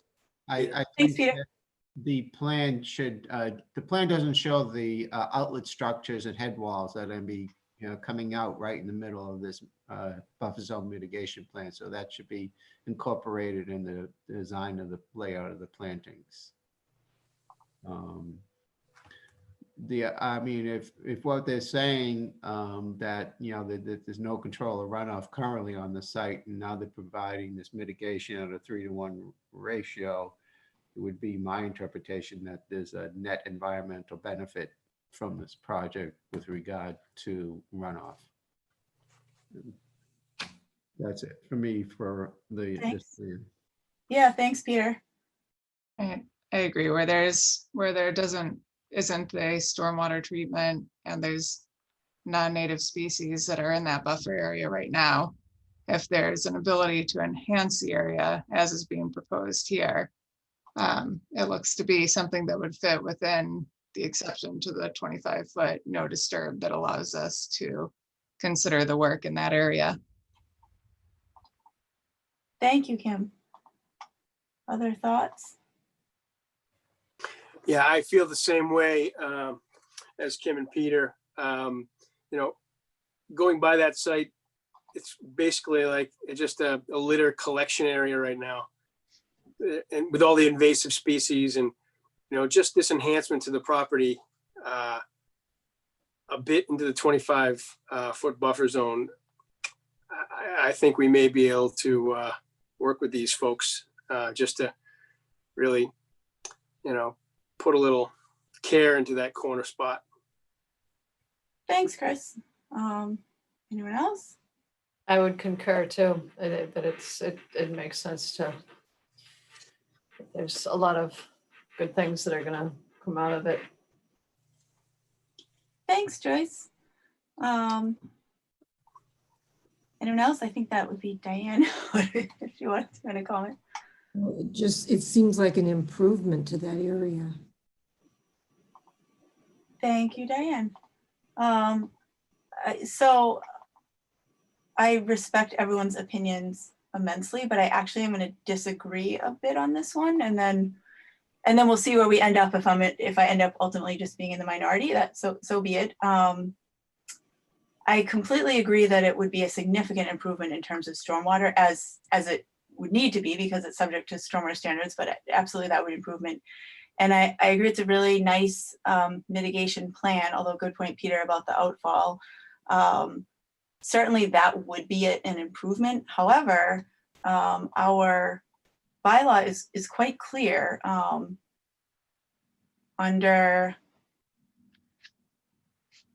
in the bylaw under section B permits 2E.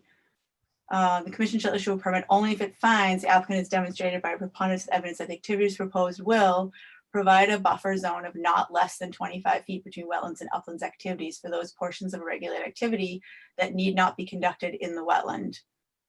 And then the section that was referenced by the representative is section C, the buffer zone. The commission shall therefore require an applicant to maintain at a minimum a continuous undisturbed vegetated strip abutting wetland 25 feet in width. And there is this caveat, unless there's evidence deemed sufficient that the buffer zone may be disturbed without harm to the values. So I think it needs to be considered very carefully. There's nowhere in the regs or the bylaw that sort of mentions, any criteria for an exemption. And during my time in the commission, the only time I can ever remember us making an exception for the 25 foot was on a property that it was an existing developed property with an existing retaining wall that was in disrepair and unsafe. And there was no way to rebuild it without encroaching a little bit further into the 25 foot. And even then we had like a significant back and forth over whether we could do it because there was didn't feel like there was a real out in the regulations. So I'm sort of, like I said, with respect to everyone else's viewpoints, I'm a little hesitant to permit this activity. I think I take a very long-term view when it comes to invasive species. Yes, it would be a huge benefit right now, but is it worth losing a chunk of the 25 foot that will most likely never be gained back, where, plant species do change over time. At a minimum, I can't fathom allowing a new retaining wall directly abutting the wetland. With a dumpster on top of it in that corner. And that just is totally unacceptable to me. But, I know everyone else spoke up, so please feel free to, say you totally disagree and you stand by what you initially said. But for what it's worth, I'm not convinced that it's justified in this case. I'd like to see if there's alternatives that could be done on the site. The 3-to-1 it doesn't increase the buffer zone, and the changing from natives to invasives only impacts some of the wetland values, which is not to say that it's not a significant benefit. And Kelly, I didn't actually directly ask you for comment, but of course, feel free to chime in as well if you have an opinion or want to comment on this. Yeah, I have similar concerns. I also am concerned about precedent that if we allow it here, then every other project will propose work in the 25 foot no disturb. And on what basis are we going to determine when that's allowed and when it's not? And, Go ahead. This whole area, there's a lot of invasives in this whole area, so I'm not sure improving this part of it is significant overall. That's a good thought. Madam I think the precedent, that's a good point, Kelly, about precedent. I had thought of that, but didn't think of it at this time, where you know, if we had something in our regs that said specifically that there could be some mitigation or some restoration, you know, if you restore, it doesn't say that, you know, so it's quite clear. You have to show that there's no harm to the values protected by that area. And I'm not convinced that there isn't overall, you know, a harm by removing that large chunk of the 25 foot. Madam Chair, can I talk about? Yeah, is that Mr. Mackenzie?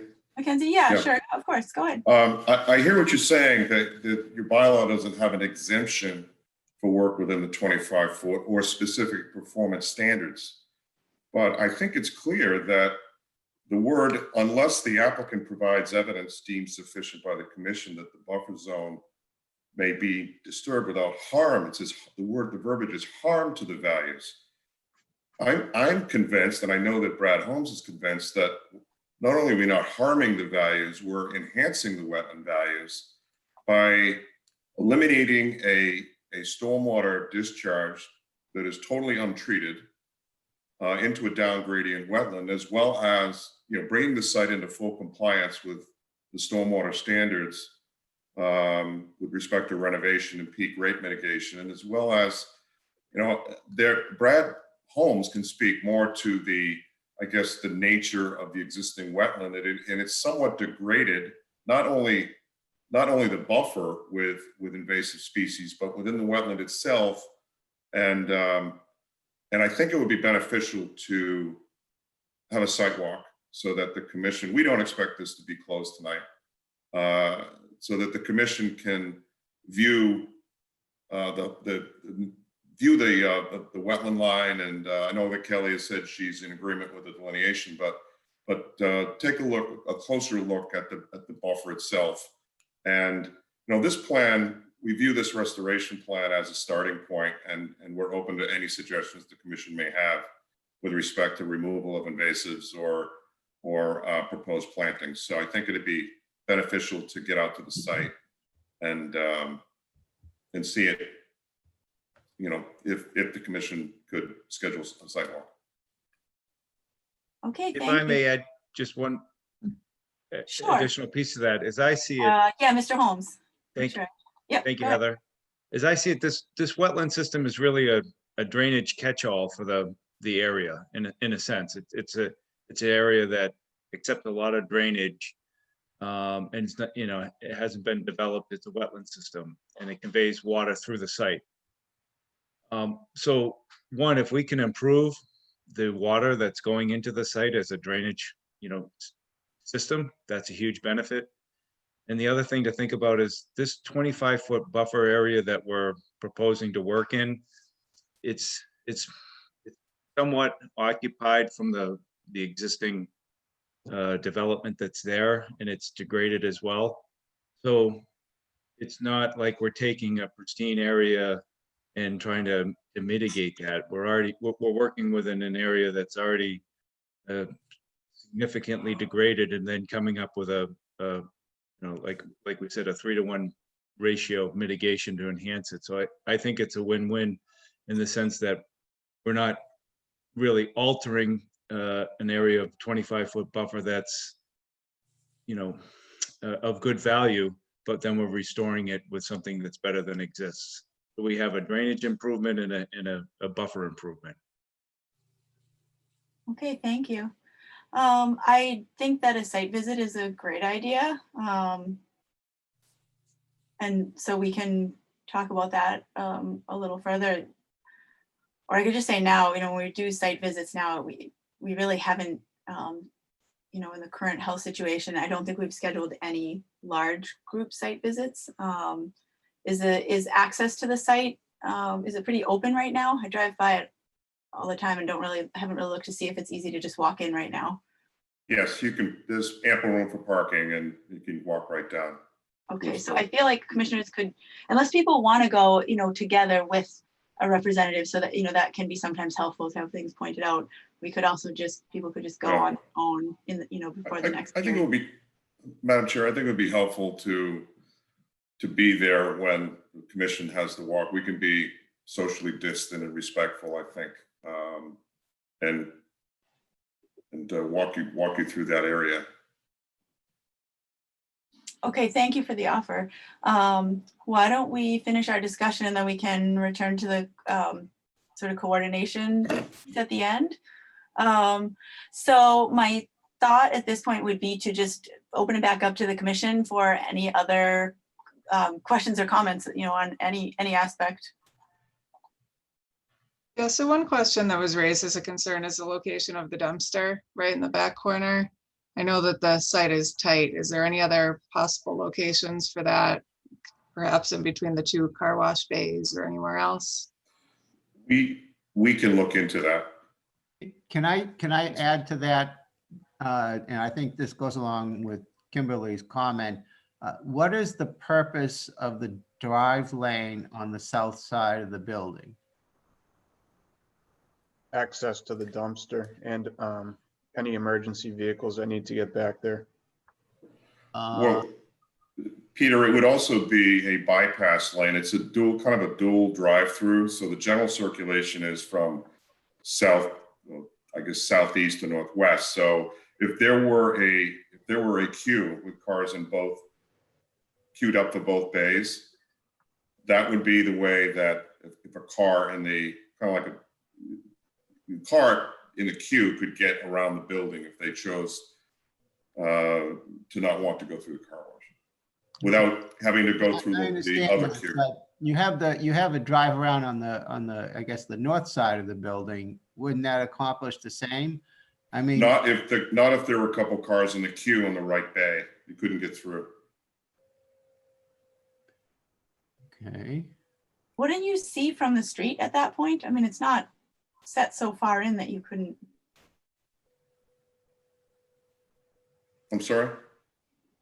I'm just thinking about the logistics of the site. It's a good point. I mean, if there was that much of a backup, I think you would see that before you even turned into the site. Like you would see it from Liberty Street. I think someone would probably make that decision before they actually got to that point.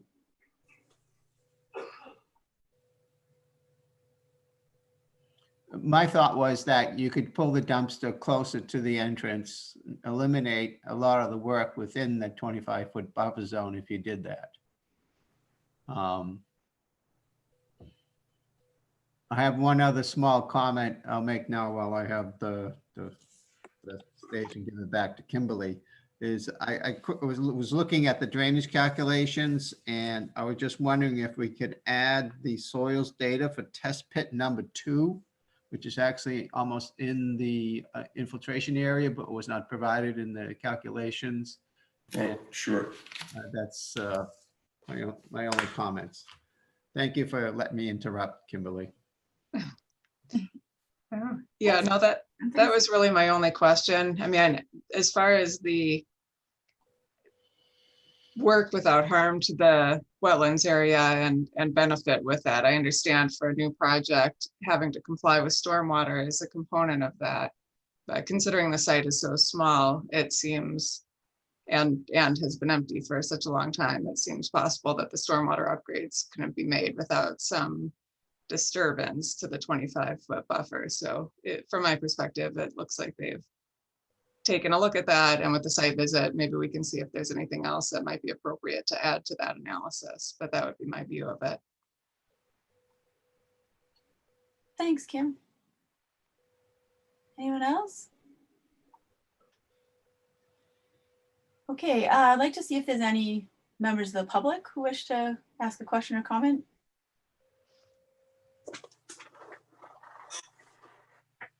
Okay, I don't hear anyone, and I realized I actually did have a few other comments myself.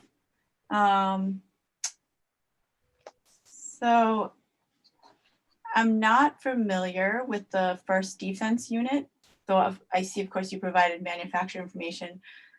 The application indicated that it received a 70% TSS from Mass Step. It would be good to have that documentation, especially since we can't really access. I don't know that we can access that now, since Mass Step is no longer active. That would be helpful. I think it would be helpful to know if any what if any cleanup would be required given the past use of the site? I imagine that there may be some contamination. I'm not sure about that, but that would be helpful to know.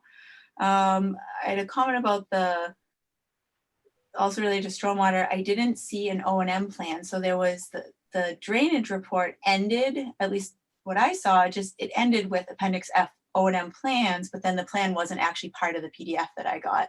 I don't know if anybody else, if that was just.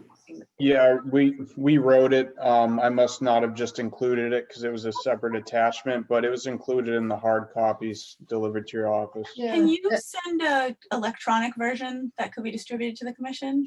Sure, I can do that.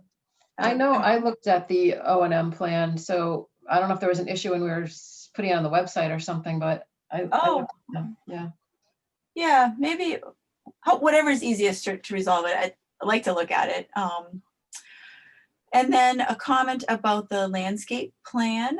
So assuming that things stay, as they are, close to as they are, I think there should be natives being proposed in the buffer zone in general, not just in the mitigation area. So for example, there's some Japanese holly and something else, I can't remember off the top of my head.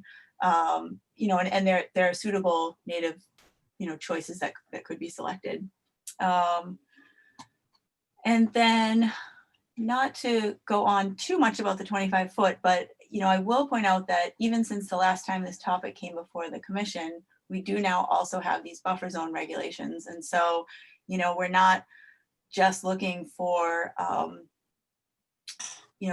alteration to the 25 foot. I understand there's mitigation being proposed for that, but forgetting about that for a second, the commission now looks for mitigation for permanent impacts to the buffer zone, particularly for structures. We don't have exact numbers, but the regulations do talk about moving structures and alterations and activities as far as possible from the resource areas, which is partly why the 25 foot, I found problematic, but also why having that retaining wall literally next to the wetland. I don't know how you would, I think it'd be very hard to do that without impacting the wetland, and then you have literally no buffer at all in that area. And the regulations go on to talk about maintaining naturally vegetated buffer zones. So I think the site visit will be helpful to sort of check that, and requiring mitigation. And I won't read it all, but anyways, that is also in my mind. Okay, that's all that I had.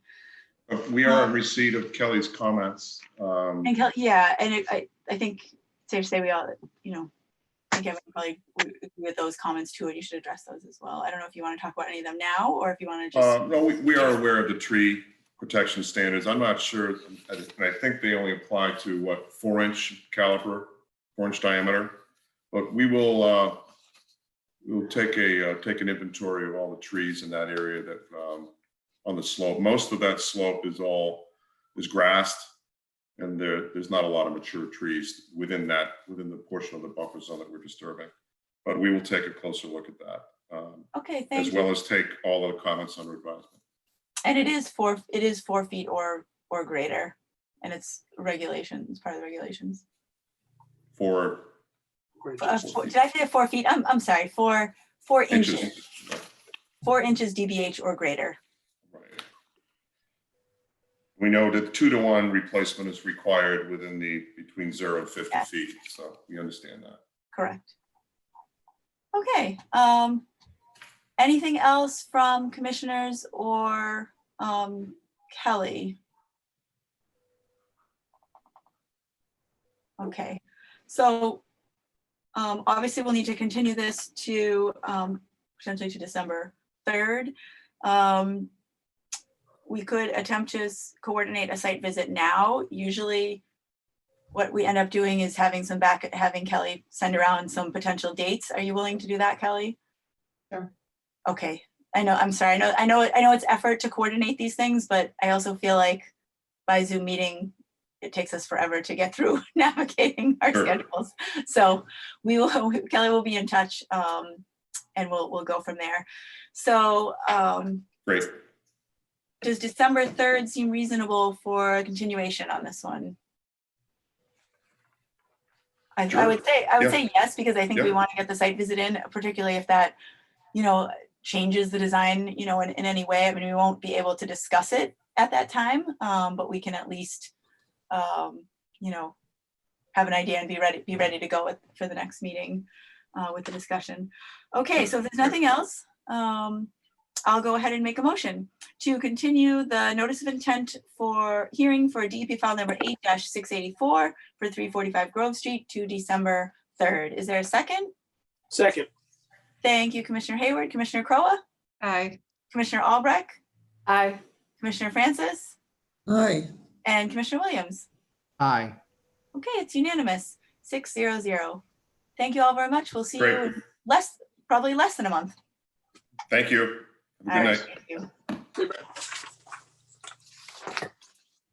Okay, so we are done with our public hearings, on to other business. And first we have the Watson Park Educational Plan proposal. We did get some materials from Climate Creatives, and then we got a brief summary memo from Kelly on this. So I'll just let one of the two of you take it away. Sure, I'll just start quickly that, we permitted the Watson Park project the last couple of meetings, and we talked a lot about the berm and the concern about making sure it comes out someday when daily high tide reaches the level of the field, and the need for a really good kind of public outreach education plan. So I reached out to Susan Israel from Climate Creatives, who's done a lot of really creative work on this issue, and asked her to kind of get us a proposal for the commission to consider. Okay. Thank you, Kelly. Yeah, thanks, Kelly. Please go ahead. Okay, well, thank you all for listening. I'm just gonna go straight to the photographs, I think, and we can just talk about it. I'll do a screen share if that's okay. Sounds good. Yep, I'll give you a little background while I'm pulling these up. I have a project called Rising Waters, and it shows, for some reason I cannot get to it right now. It's on my desk top. It shows future flood levels in the landscape. And so that's what I'll be sharing as soon as I can figure out how to do this. Yeah. No problem. We can be patient. Yeah, sorry, excuse me 1 second. Thanks for moving so quickly on this, Kelly. Well, it's a good time to, if we can figure some things out now, then we can build it into the like the construction specs and everything. Oh, that would be great. Does it make a difference in terms of where the funding comes from? Or you can just incorporate it either way? I think we can incorporate it. Great. And we can see your screen now. Oh, you can. Yes. All right, Yep, that was we my can see it. question. Okay, terrific. So these numbers are at the height that high tide will be in that year. So it's very direct. 2030, that'll be at the top of the numbers. 2050, it's up another foot, and then 2070, it's up at the 8 feet, which is the level at which the berm will be removed. So there would be some signage explaining it to the public. And these are preliminary sketches just to explain the idea. I'm an architect by training. I was an architect for 20 years, and then I started working on climate communications and data communications, and engaging the public through public art and also art making experiences. So this is obviously the public art piece of Climate Creatives. There are a couple of other versions, one other version, and these would be granite, and we've clustered them together because that little one, 2030, will be underwater, and so it just seemed like, having some signal that there's something else going on, once that's buried by high tide. And then there's just nope, we don't have the close-up anymore. So those are the two preliminary sketches, and I'm an architect by training, so I work more like an architect with sort of a client, an attitude about a client and designing for a client. So here we go, I'll just stop sharing. enjoy the public process and welcome it. I'm happy to keep those up if people want to make comments on them. And talk a little bit more about my background if that's what you need. I know it's late at this hour, so I'll take some guidance from you about what you need from me. Great, thank you so much. It may be late, but I mean, I'll just speak for myself. This is the part of the meeting I was quite excited about. It doesn't feel like a problem. In any case, it's very exciting to see, what you're thinking about. Any commissioners want to jump in? Will you talk about how these would be? So these are essentially sculptures. It seems like that would then be installed in those particular locations in the park as a very visual way to see this is where the water is going to be at this level. Exactly. And I've worked with Woods Hole Group. I know there's a lot of work. I looked at the plans, and there's some plans for adding additional rock in that location. And there's going to be a shelf against the wetlands, if I'm looking at the right proposal. So I would work with them. It's obviously a sensitive site to place it in the right place. And yeah, the idea is that they would be permanent. And as the tide comes in, I'll just go back to sharing it because that was probably more interesting than me talking about it.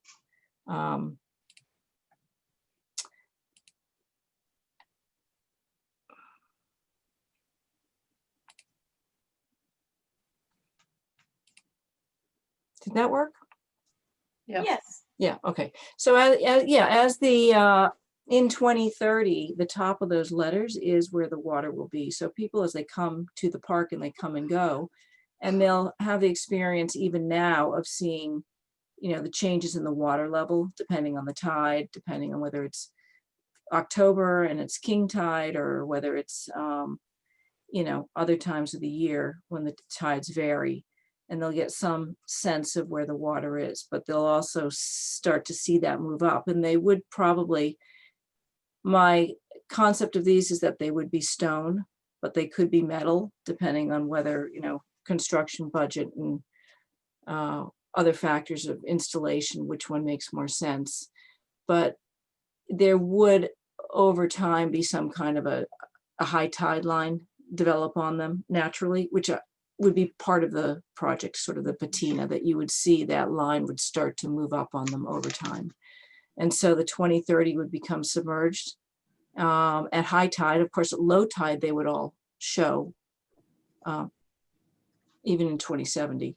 And so different amounts of them are revealed depending on the tide. And then eventually in 2030, you would only see the 2050 and the 2070 at high tide. And then 2050, you'd only see the top of the 2070. So, but then at low tide, they would show again. Of course, that would vary as well. Obviously, the low isn't going to be as low. And so, yeah, they'd be permanently installed. And how do they actually get installed? What's the base like?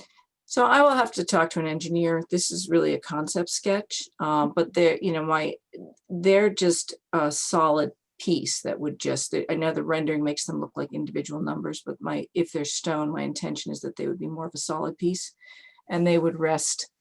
They would probably need some kind of anchorage, but I don't know how much, given how heavy they would be. They may not, they may be able to just sit there. And then if they were metal, they would definitely need to be anchored. But that would be something that I'd have to work with probably Woods Hole Group in figuring out exactly what that anchorage would be. Speaking of anchorage, I think anything placed within the water there would have to be designed to accommodate pressures of ice. Every 8-10 years, the river probably freezes up and could exert excessive forces on these structures in the water. So that certainly should be considered. Yeah, absolutely. Yeah, that's a good thought. Yeah. And then the other one is just, solid granite. Again, these could be metal as well, and they could be rendered differently if they were metal. But it's the same idea. It's just a different way of showing the same information. And the tops of those, so it's the top of those obelisks are at the height of high tide for each of those years as well. Will there be like a storyboard or something there to explain this to viewers? Yes, for sure. Along the walkway, there would be, I would do it more like 3 feet high, sort of counter height where you look down at it rather than a sign that would block the view. I think it'd be better if it was sort of at a level at which people could read it standing up, looking down at it. But that would, again, that's a detail that would be a decision made in conjunction with the rest of the design of the walkway.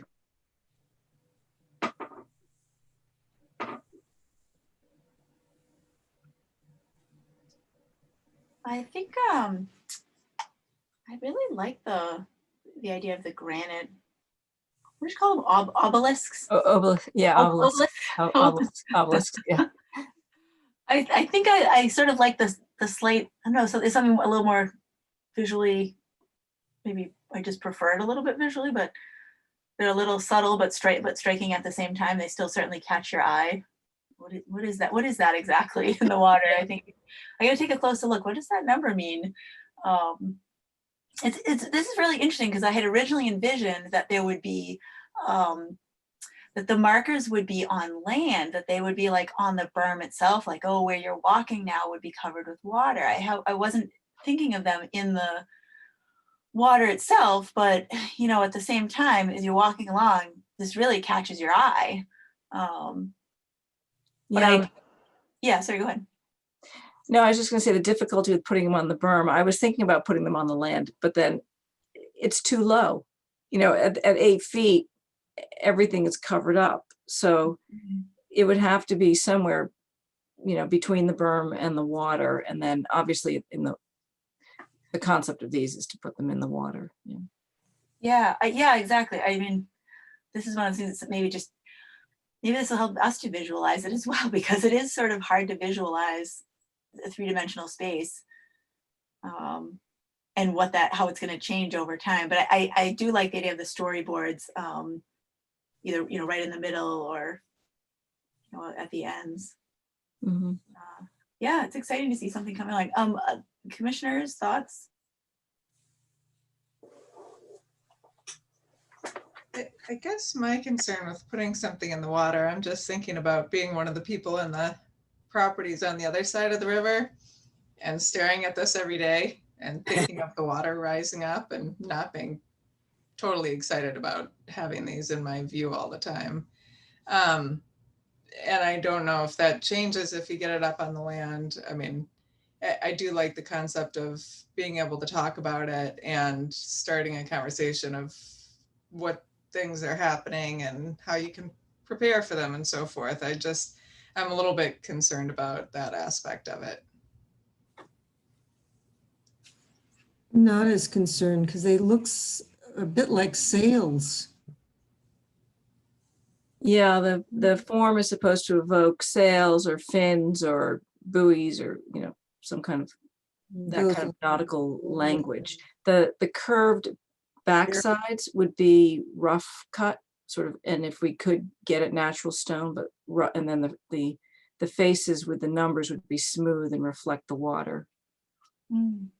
Are they different colors? They are. They're supposed to be granite colors. They're a little bit, not quite sure how accurate that is, but yeah, they're supposed to be 3 different colors of granite. So it's sort of a tan, a pink, and gray. I actually like that aspect of it. The different colors. I think Kim raised a good point too, though. You know, I could see there being, you know, some negative view, like, well, that's something, you know, permanently in the water. Maybe it's disruptive to the view. I sort of have mixed feelings on it because at the same time, I like, they do evoke like a sail or a fin. Envision them as like, not in a bad way, as like a little family of sharks swimming around, which I suppose you really wouldn't want to necessarily see real sharks here. But Dolphins, they're dolphins or whales. there you go. But it does sort of have this slight natural feel, even though it is a, you know, a sculpture and, you know, a man-made piece. You know, I don't know enough about your process and how difficult it is to, you know, obviously you've put a lot of thought into these. I don't know if it's possible to show us what something might look like if it was higher up, you know, closer to the berm, or if that's sort of beyond the scope of what you can do. I'm just sort of throwing it out there for. Yeah, I know, that's fine. Yeah, that's what I meant when I'm coming from an architecture practice. I work more like an architect with expecting there to be revisions and input from the client than perhaps an artist who, not to diss any of my artist friends, but can feel like what they presented is their final product. So yes, would be fine to sort of move them around, show them. And I think the issue then, though, if you put it on land, it is just a marker of the height. You know, it would be, they would be shorter depending on how high the land is. You couldn't put it up near the, you couldn't put it near the path, because then that's already 8 feet. I mean, the berm itself will be 10 feet. So if you put it on 8 feet, there's no elevation there to show it. So it has to be down where there's enough elevation, and down enough where there's, you know, where you can see, sorry, I keep going back and forth with the screen share, but if you know, you can. Like it would have to be at the base of the toe of the berm, or at one or other end of the berm.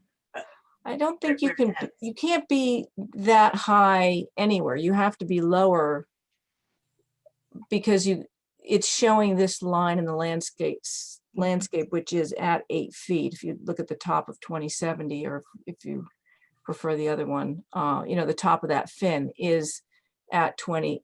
I mean, the 2070 is at 8 feet. So it's at the ground level right now of the walkway. So if you put something higher, then there's nothing to show, essentially. I think also that if you don't have it near the water, you don't get that sense of this is what it is today, and this is what it's going to be in 2050, 2030, or 2070. You don't get that feeling that the water is going to be coming up that much. Right. And there's that idea of it happening incrementally, that this is a progression. That we're going to see fairly soon, 10 years. People can relate to that. A lot of times people can't relate to 2070, but if you can connect it back to something in the near future that they can relate to and then see happen over time, in 10 years, they'll be looking at this thinking, wow, okay, this is really happening. In 5 years, they, you know, and who knows, could be sooner. You know, and so then you start to see that water line move up on all of them, and you realize that is really where we're heading here. But the problem is, if you move it up onto the land, it's kind of hard to show anything in terms of like the idea of actually showing that line in the landscape. The other rising waters that I've done, one was painted lines on pilings in East Boston. At Harbor Arts. And that was just sea level rise. That wasn't even storm surge. So yeah, this is just sea level rise too. Or this is the storm. These were the flooding. No, these were the flood numbers that I got off of the report from Woods Hole. Yeah, and they based it on both storm surge and sea level rise. Yeah. And so But they're showing mean high water, right? yes, yeah, based on yes. What projections are you going with? Something from the IPCC reports, or? This was from the Woods Hole group report, and they do their own modeling. Oh, of course, yeah, of course. Okay, that makes sense. did they tell you whether it's a, you know, a conservative or middle or what sort of estimate? Kelly, do you know? They do. I think they went with the high emission scenario. At this point, whenever I do this, so I do ephemeral, just temporary installations of rising waters where I put lines in the landscape. And I always go with I used to go with the moderate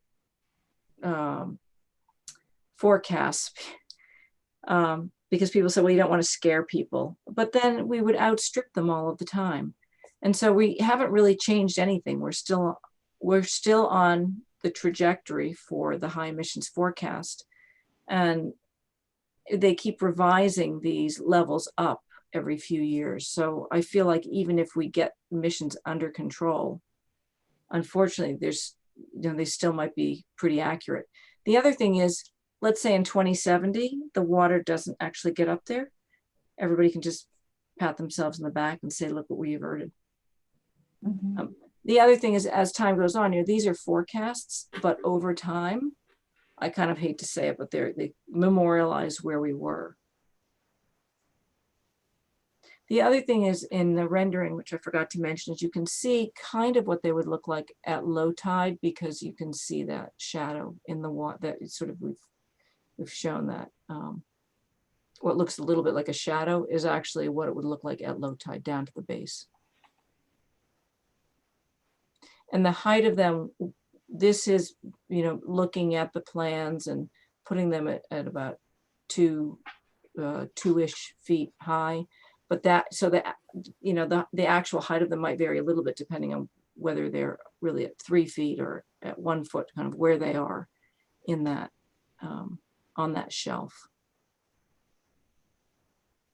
Now, I don't know what tide it was when I took this picture, to be honest. So it's possible that maybe they could move closer to shore if this is not high tide. Doesn't look like high tide. Yeah, no, that wouldn't be high tide. Yeah. So in fact, they It's somewhere in the middle, I would say. yeah.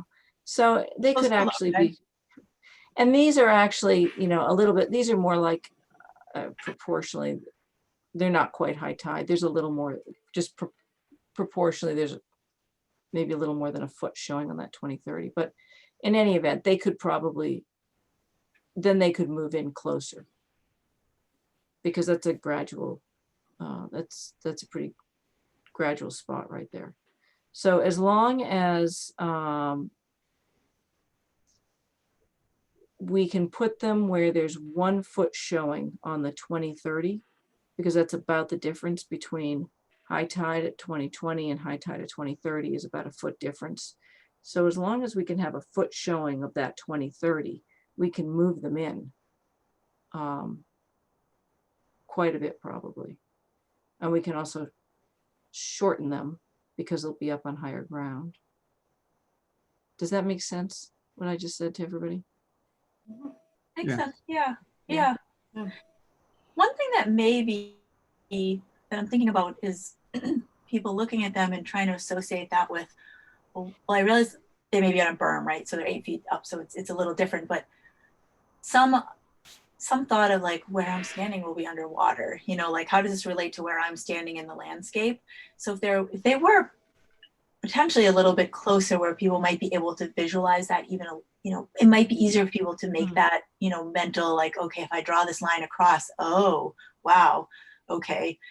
So that, because the part of the park that people utilize, forgetting about the berm for a minute, is this relatively flat field. I just want to make sure that people can see, listen, this field that you play in, this is going to be underwater, and by this much, or at this time, and it might be quite obvious to us, but there may be some people that can't quite visualize it, and I'm not sure quite what the answer to that is, but feels like there's a little bit of just any feedback brainstorming going on. So I just throw it out for consideration, because I think the design is really neat and very different. I mean, it's certainly not your,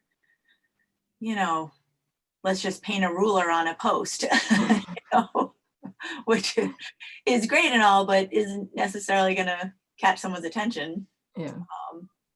in the same way. So yeah, maybe that would do it, or maybe there is some sort of corresponding, you know, line painted on something, but that's not the only thing, you know, and it's like a better than what I could design, you know. Yeah, I mean, I like the That lines. comment makes sense. I use them. You Well- just have to have like some surface on which to do it. So here it has to be freestanding. Right. And the other thing So- is, if they're going to be sitting there for 10 years, you know, or more, You want it potentially a durable. lot longer, you want something which is more of a sculpture than just an infogram. So if you're gonna have a Yeah, post, if you're gonna have a post that's gonna have some more informative information on the land, why not have then that ruler effect on that, on the whatever's holding that signage that says, this is the 2030 mark, this is the 2050 mark, this is the 2070 mark. That gives them then that reference of where it is, where they are. Well, you would have to put it down there anyways, right? Right, I know, but that's just so that gives them a visual from yeah. the water Yeah. to them. Yeah. You know, one thought is that that's a great thought, Joyce. One sort of adding to that, or making me think, like, you know, perhaps could there be some sort of a ruler-esque feature on one, you know, before you get up onto the berm, like alongside the path immediately before the berm when you're still at a lower elevation. And then maybe you have to walk up on, you know, maybe there's just minimal, you know, notation on it, but you walk up onto the berm and now you can kind of read more about, you know, you can see these and read and see how it all ties in together. Well, I Does don't that know if there's a different part that's lower, but my understanding is that path is at about 8 feet. There's maybe one part that's a little lower. Yeah, that's the issue, right? Because when the the tide level reaches the 8 feet, that's when it's. So how do you show? You know, when you're standing on the ground, you're at 8 feet, and you can't really show something that's below the level. Of the ground. Yeah. Right. No, I mean, like before, like if you were on the field, maybe, right? Like one of the paths that sort of goes up to the top of the berm. Then, but the field is the path. The field is at 8 feet, and the berm would be at 10 feet. The berm's elevated. Yeah, I see your point. Yeah, so you can't, You're simply too high regardless of where you are. yeah, because you're at the 2070 level. Yeah. What about locating these at the current high tide elevation line? The mean high water Yes. line? Yes, we could do that. And then they would look roughly like what you're seeing. It might be slightly shorter. You know, this is a rendering. It can't be, wasn't exactly made, but yeah, they would roughly look like what's above the water. Yeah, they'll be close to the viewing point. Yeah, that would bring it closer. That would bring it quite a bit closer. And one concern I had, I guess, was that it's like, it looks like that high tide line is maybe almost too close to see it. You sort of have to look over the edge, but it depends on where you are along that walkway. There's at one point where it gets quite close, but yeah, that, and there's, you know, there's lunar tide and all sorts of different tides where even it's going to be higher than mean high tide anyway. So there's going to be some opportunities for that water to come up even on the lowest one. The other thing to do, you might consider, if we bring it up to the high tide line, I also would consider present a potential graffiti on these things if it was easily accessible. Right. And it might be an idea to add a fourth one for today's high tide, I mean high water elevation. So you'd have 2020, 2030, 50 and 70. Mhm. To really show the increase in variation from now to then. Yeah, that's a good idea. Yeah. I think there's a lot we could like to work through. So like one Yeah. issue is, you know, the salt marsh restoration. These shouldn't, I don't think, be in the salt marsh. So that either they'd be on the sill of the salt marsh, or they could be where the stormwater lets out, which is going to be like a rocky area. That would seem like less, you know, less impact in that area. But and the other part is, I guess, deciding that we want to work with Susan, and then we could kind of go through the process a little bit and back and forth more. But not, you know, I don't think we can resolve it all tonight. Yeah. No. Or at least that's what I was thinking. Yeah, that's helpful, Kelly. I was actually, my next question was just going to be what, you know, sort of where do we go from here? Like what is the process? And yes, we actually do have to permit this at some point too, don't we? So I agree. I really don't think they could be in, I mean, the regulations don't really allow any alteration of salt marsh with very limited exceptions. So I agree. They would have to be out of that area. But I think you know, I think we can make it work elsewhere. I mean, I'd be in favor of moving forward.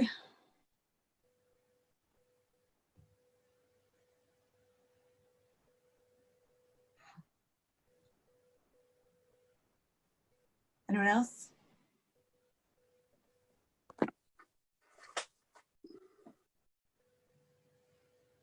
So what would the next step be, Kelly? I guess to agree to kind of enter into like a contract with Susan to, based on her proposal, to do this design and specs. So Is it possible to yeah, get go a ahead, Peter. little more detail on the proposal? It seemed kind of brief in my mind. Excuse me? Your proposal, actually, what I thought I saw was it just like a one-page proposal? Yeah, it was just a proposal it was just a scope of services. So for the design and drawings for pricing. And then Kelly, is the second half supposed to be separate phase Like, what do you mean? for construction drawings? I was thinking it was all in your proposal. Yeah, so it'd be for the design, drawings for pricing, revisions, and design meaning going through the design process with you. Drawings for pricing, revisions based on that, and construction drawings through installation. And who would be handling the permitting?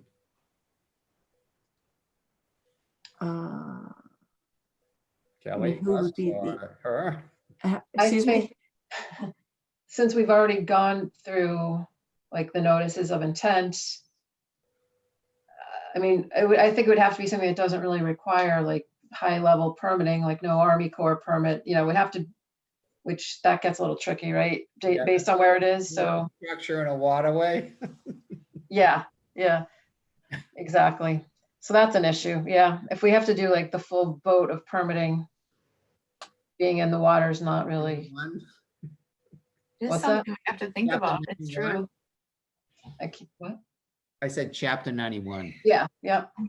It is definitely something we have to consider. I mean, we have educational signage in the scope, but we don't really say anything about it being in a resource area and exact, you know, and it was still something, just, you know, we didn't have specifics yet, but I guess that would be something to consider before moving forward.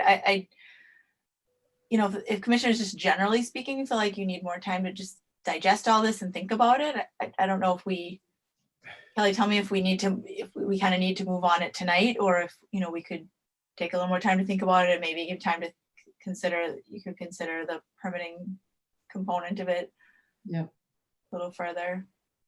I don't want to get too much into nitty gritty, but as I did think of one other idea with the sort of ruler idea, in addition to this, I don't know, I can't picture it, whether there could be something like next to the berm, sort of in between the berm and the resource areas, you know, that you would look down at, but you could sort of see lines like, and here's the water creeping up towards where you're standing. I don't, so that was just another thought of how, another way to show it.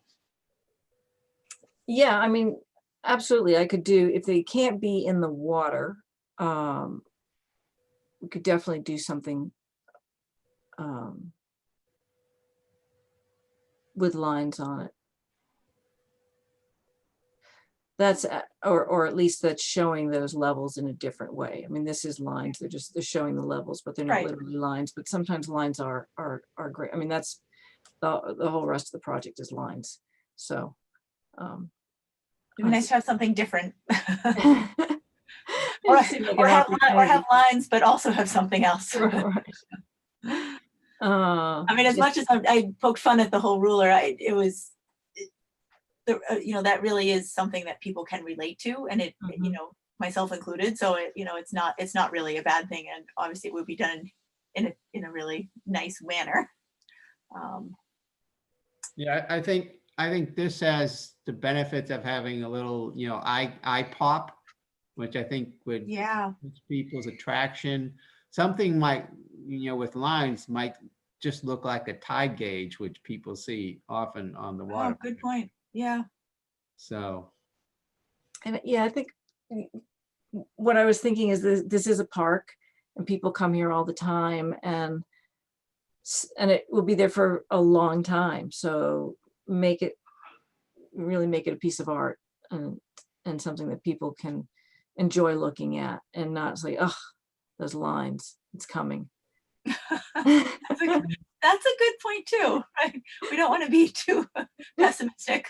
I mean, this says it, but you don't really, it's a different response, I think, when it's, you know. Do you really want this beautiful art to be covered up? You know? I think I see a couple hands up. I'm not sure if they're. Oh, I'm trying to- sorry. I was not paying attention. I was forgetting that there were actually some folks still on the call. I don't mind taking a brief comment on this. Does anybody want to ask a question? Hello? Yes, is that you, Robert? Yes, hi. Yeah, hi. Please go ahead and comment. Oh, thank you so much, Madam Chair. I kind of like the idea of them in the water. Only concern, I think the permitting could be a challenge, but also for boat navigation, you may need a buoy or something so people don't hit it with a vessel at high tide by accident. It's just one thing to maybe keep in mind. And I kind of like the design of the sails rather than the numbers. I think it feels more natural, but the numbers kind of feel like, I don't know, don't go with the landscape as well, in my opinion. But one suggestion I have is, could you add one for 2100 so it could be for future generations? You know, think about the future even after the berm's gone, you know, and people could maybe see it out. This is an idea I had. And then kind of like what you guys were talking about, maybe you could put something on the park side of the berm with 2100, or I don't know, for the signage on the land. Oh, that's interesting. Yeah. But I think 2100 could help because it'd be higher than the 2070, so it could be a little bit easier to do on the land. Yeah, it would be interesting on both sides, because it'd be sort of a teaser on one side of the walkway for the rest of it. But you know, or do you want to have the progression to just sort of see by comparison where it ends up? So that's the argument for keeping them together. Could go either way. Or it could be both. You could have one on one side, one on the other. I don't know. Thank you so much. Thanks very much for the great comments. There is another hand. Al? Yeah. You can go ahead. Al Barisi, do you have a comment?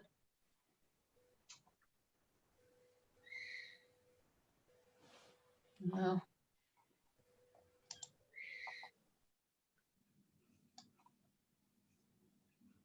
raise your hand again if you still want to speak, and we'll do our best.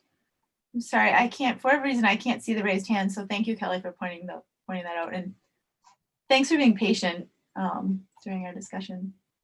Wait, let's try one more time. Hello? Mr. Barisi or Barisa, did you want to Yeah, comment? can you hear me now? Yes, we can. Oh, there you go. Great. Sorry about that. No problem. No, I appreciate the opportunity. And I think Mr. Kearns kind of addressed the issue I was going to ask. It's hard to judge how close those are to the actual channel. And I'm thinking if this isn't taken at low tide, what kind of restrictions have to be there to make sure it doesn't impact boat traffic?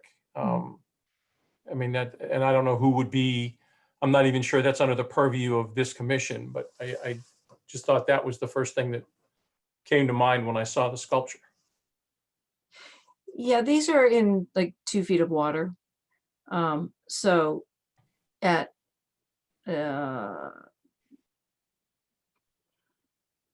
so that's, you know, it's about, I mean, we had them on like a 2-foot shelf, so they're in about 2 feet of water. At what tide level though? At high tide.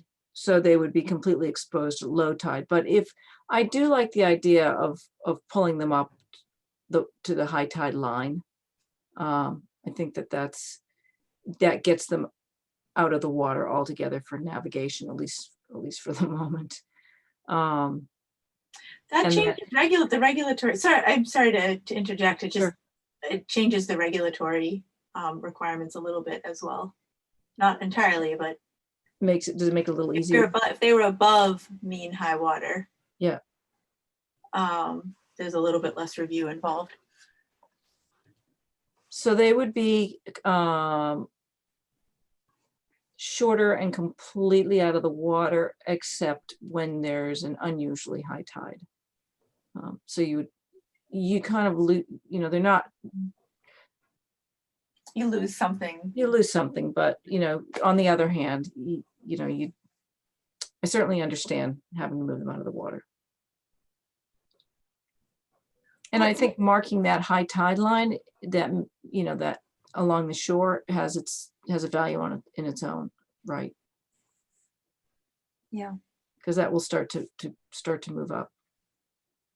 The 2100 idea I thought was really good. And thank you, Ms. Reese, for the comments. Well, thank you. That is beyond our purview, but it doesn't mean it's not a really good thing to consider. It would be really tall though. It would be really high. Yeah. Because it goes up exponentially. It does not go up linearly. But yeah, I guess so if it's on land, that might argue for putting it up higher. Or we could work that out. So just in terms of moving forward, I see the time. I know it's getting late, and in a way, I feel like we got even more into the discussion than I expected tonight. That it was to have like some actual visuals to look at. This has been really nice. I also we've mostly been talking about these sort of sail-like, fin-like ones. I also prefer these, but I think I'm kind of open to different options, and I think it would be nice to think about it a little bit more and then figure out what's possible from a regulatory standpoint. So maybe we just continue this item. I don't know that do we need a vote at this point, Kelly? No. Is that okay with you then? If we just continue, you can put on the next agenda if it makes sense. And if not, we can we'll just move forward at the time frame that makes sense. Who are you asking? Sorry, that was directed at Kelly. Sorry. Yeah. Getting late. I'm not being as clear as I was previously, I think. I just want to make sure that we're not missing anything that's needed at this stage to move forward. Nope. It would be good to figure it out that we can move forward, but yeah, I don't think we could hold off till December. All right, let's do that. Thank you, Ms. Israel, for all your time and the work that you've done already on this. It's very exciting. It's nice to see something, unique, and I'm not a designer. Nice to see something that I would never have come up with. That is, really nice. Yeah. Thank you. We can well, all thank you all for the opportunity to present them. Absolutely. All right. We will continue that until December. Get your screen back if I can figure out how. And if you just keep it up, I don't think we need to see anything else on the screen for the next Oh, couple okay. of items. So we can just gaze at this until you figure out how. All right. And thank you again to the members of the public for your patience. So I'm going to move on to our last items. We have a clarification letter on an order of conditions for 99 Canavan Drive. I don't think we got a memo on this. So Kelly, can you just let us know what's needed? Yeah, somehow an order of conditions, an old one long before I got here, was recorded against a different property. And now that they're selling this house, they're trying to clear it up. And it's like some mystery of how this happened. We don't know, but the attorney who was involved talked to the registry about what they would need, and he drafted this letter just kind of clarifying that this DEP file number does not refer to this lot, and just ask that the commission sign it. Okay. So, yeah, What do I have it? Is it like in? it is, yeah. Oh, okay. I'm sorry, Kelly. It's here. It's in this folder.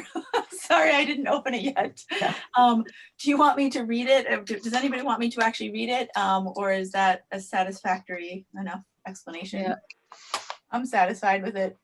I mean, I could tell you more. The order of conditions was for Liberty Ridge, which is number 8- DEP file number 8-356. That was recorded against 99 Canavan Drive, which is kind of like the next development over. It's one house and a subdivision that was permitted. So they have nothing to do with each other. So I don't know why it happened, but How old was the order?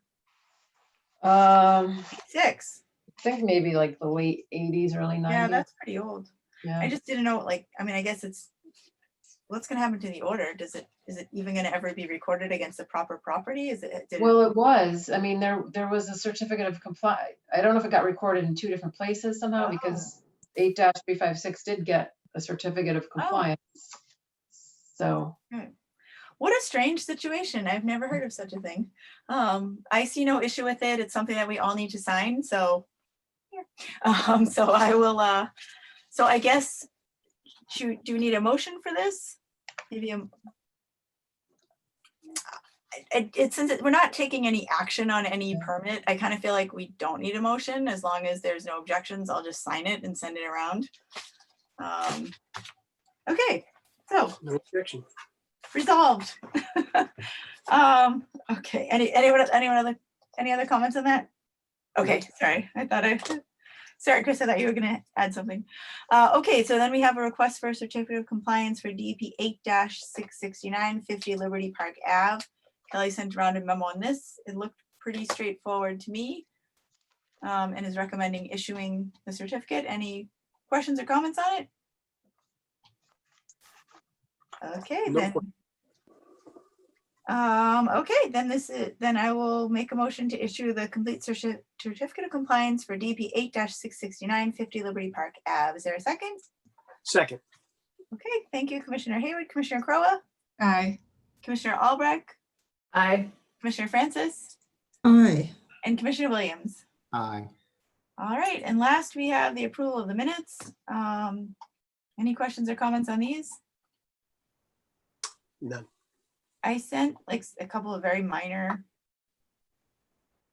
little things. It's COC or order of conditions instead of COC, something like a very easy mistake to make. The only thing of substance I think really was I just changed in the determination of applicability for the MBTA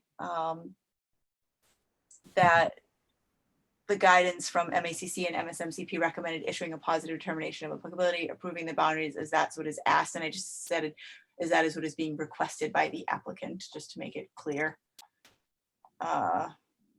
Whether or not that's all clear or not, I don't know. But as far as I think it's clear enough in terms of what discussion we had. So nothing else, I'll make a motion to approve the minutes from October 1st, 2020. Is there a second? Second. Thanks, Commissioner Hayward. Commissioner Crowe? Aye. Commissioner Albrecht? Aye. Commissioner Francis? Aye. And Commissioner Williams? Aye. Okay, 600. We are done. Anybody else have any other business that anyone else wants to talk about? Can I just ask, are we good with, I have to make the schedule for 2021, these first Thursdays still a good night? Yep. Yep. Yeah. Yep. Yep. Want to circulate around a draft for the next meeting? Yep. I mean, and I'm sure it'll just be straightforward, but then we'll have them in our calendars. All right, sounds good. Does anyone know they can't make the next meeting? Will we get to see everyone's smiling face again, I hope? Yeah, there's a small chance I have a ticket to go to Florida, but I highly doubtful that I'm going to use said ticket to go to Florida. So I am assuming I'm going to be able to make it, but you know, if the world dramatically changes in the next 2 weeks. and something- I have very mixed feelings right now. I kind of want you to be able to go, but for other reasons than the commission. But otherwise, hopefully we'll see you here. All right, everybody. I'll make a motion to adjourn. Second? Second. Okay, thanks, Commissioner Hayward. Commissioner Crowe? Aye. Commissioner Albrecht? Aye. Commissioner Francis? I'm gonna assume that's an aye. Commissioner Williams? Aye. All right, 6-0-0, unanimous as always. Take care, everyone. Stay healthy. Yeah. Too. Oh, nice to see you guys. Happy Thanksgiving. Yeah, no, Yeah, yeah, that's Thanksgiving. right. Happy That's Thanksgiving. right. Happy Thanksgiving. I'm sorry we can't do a little like Concom party, but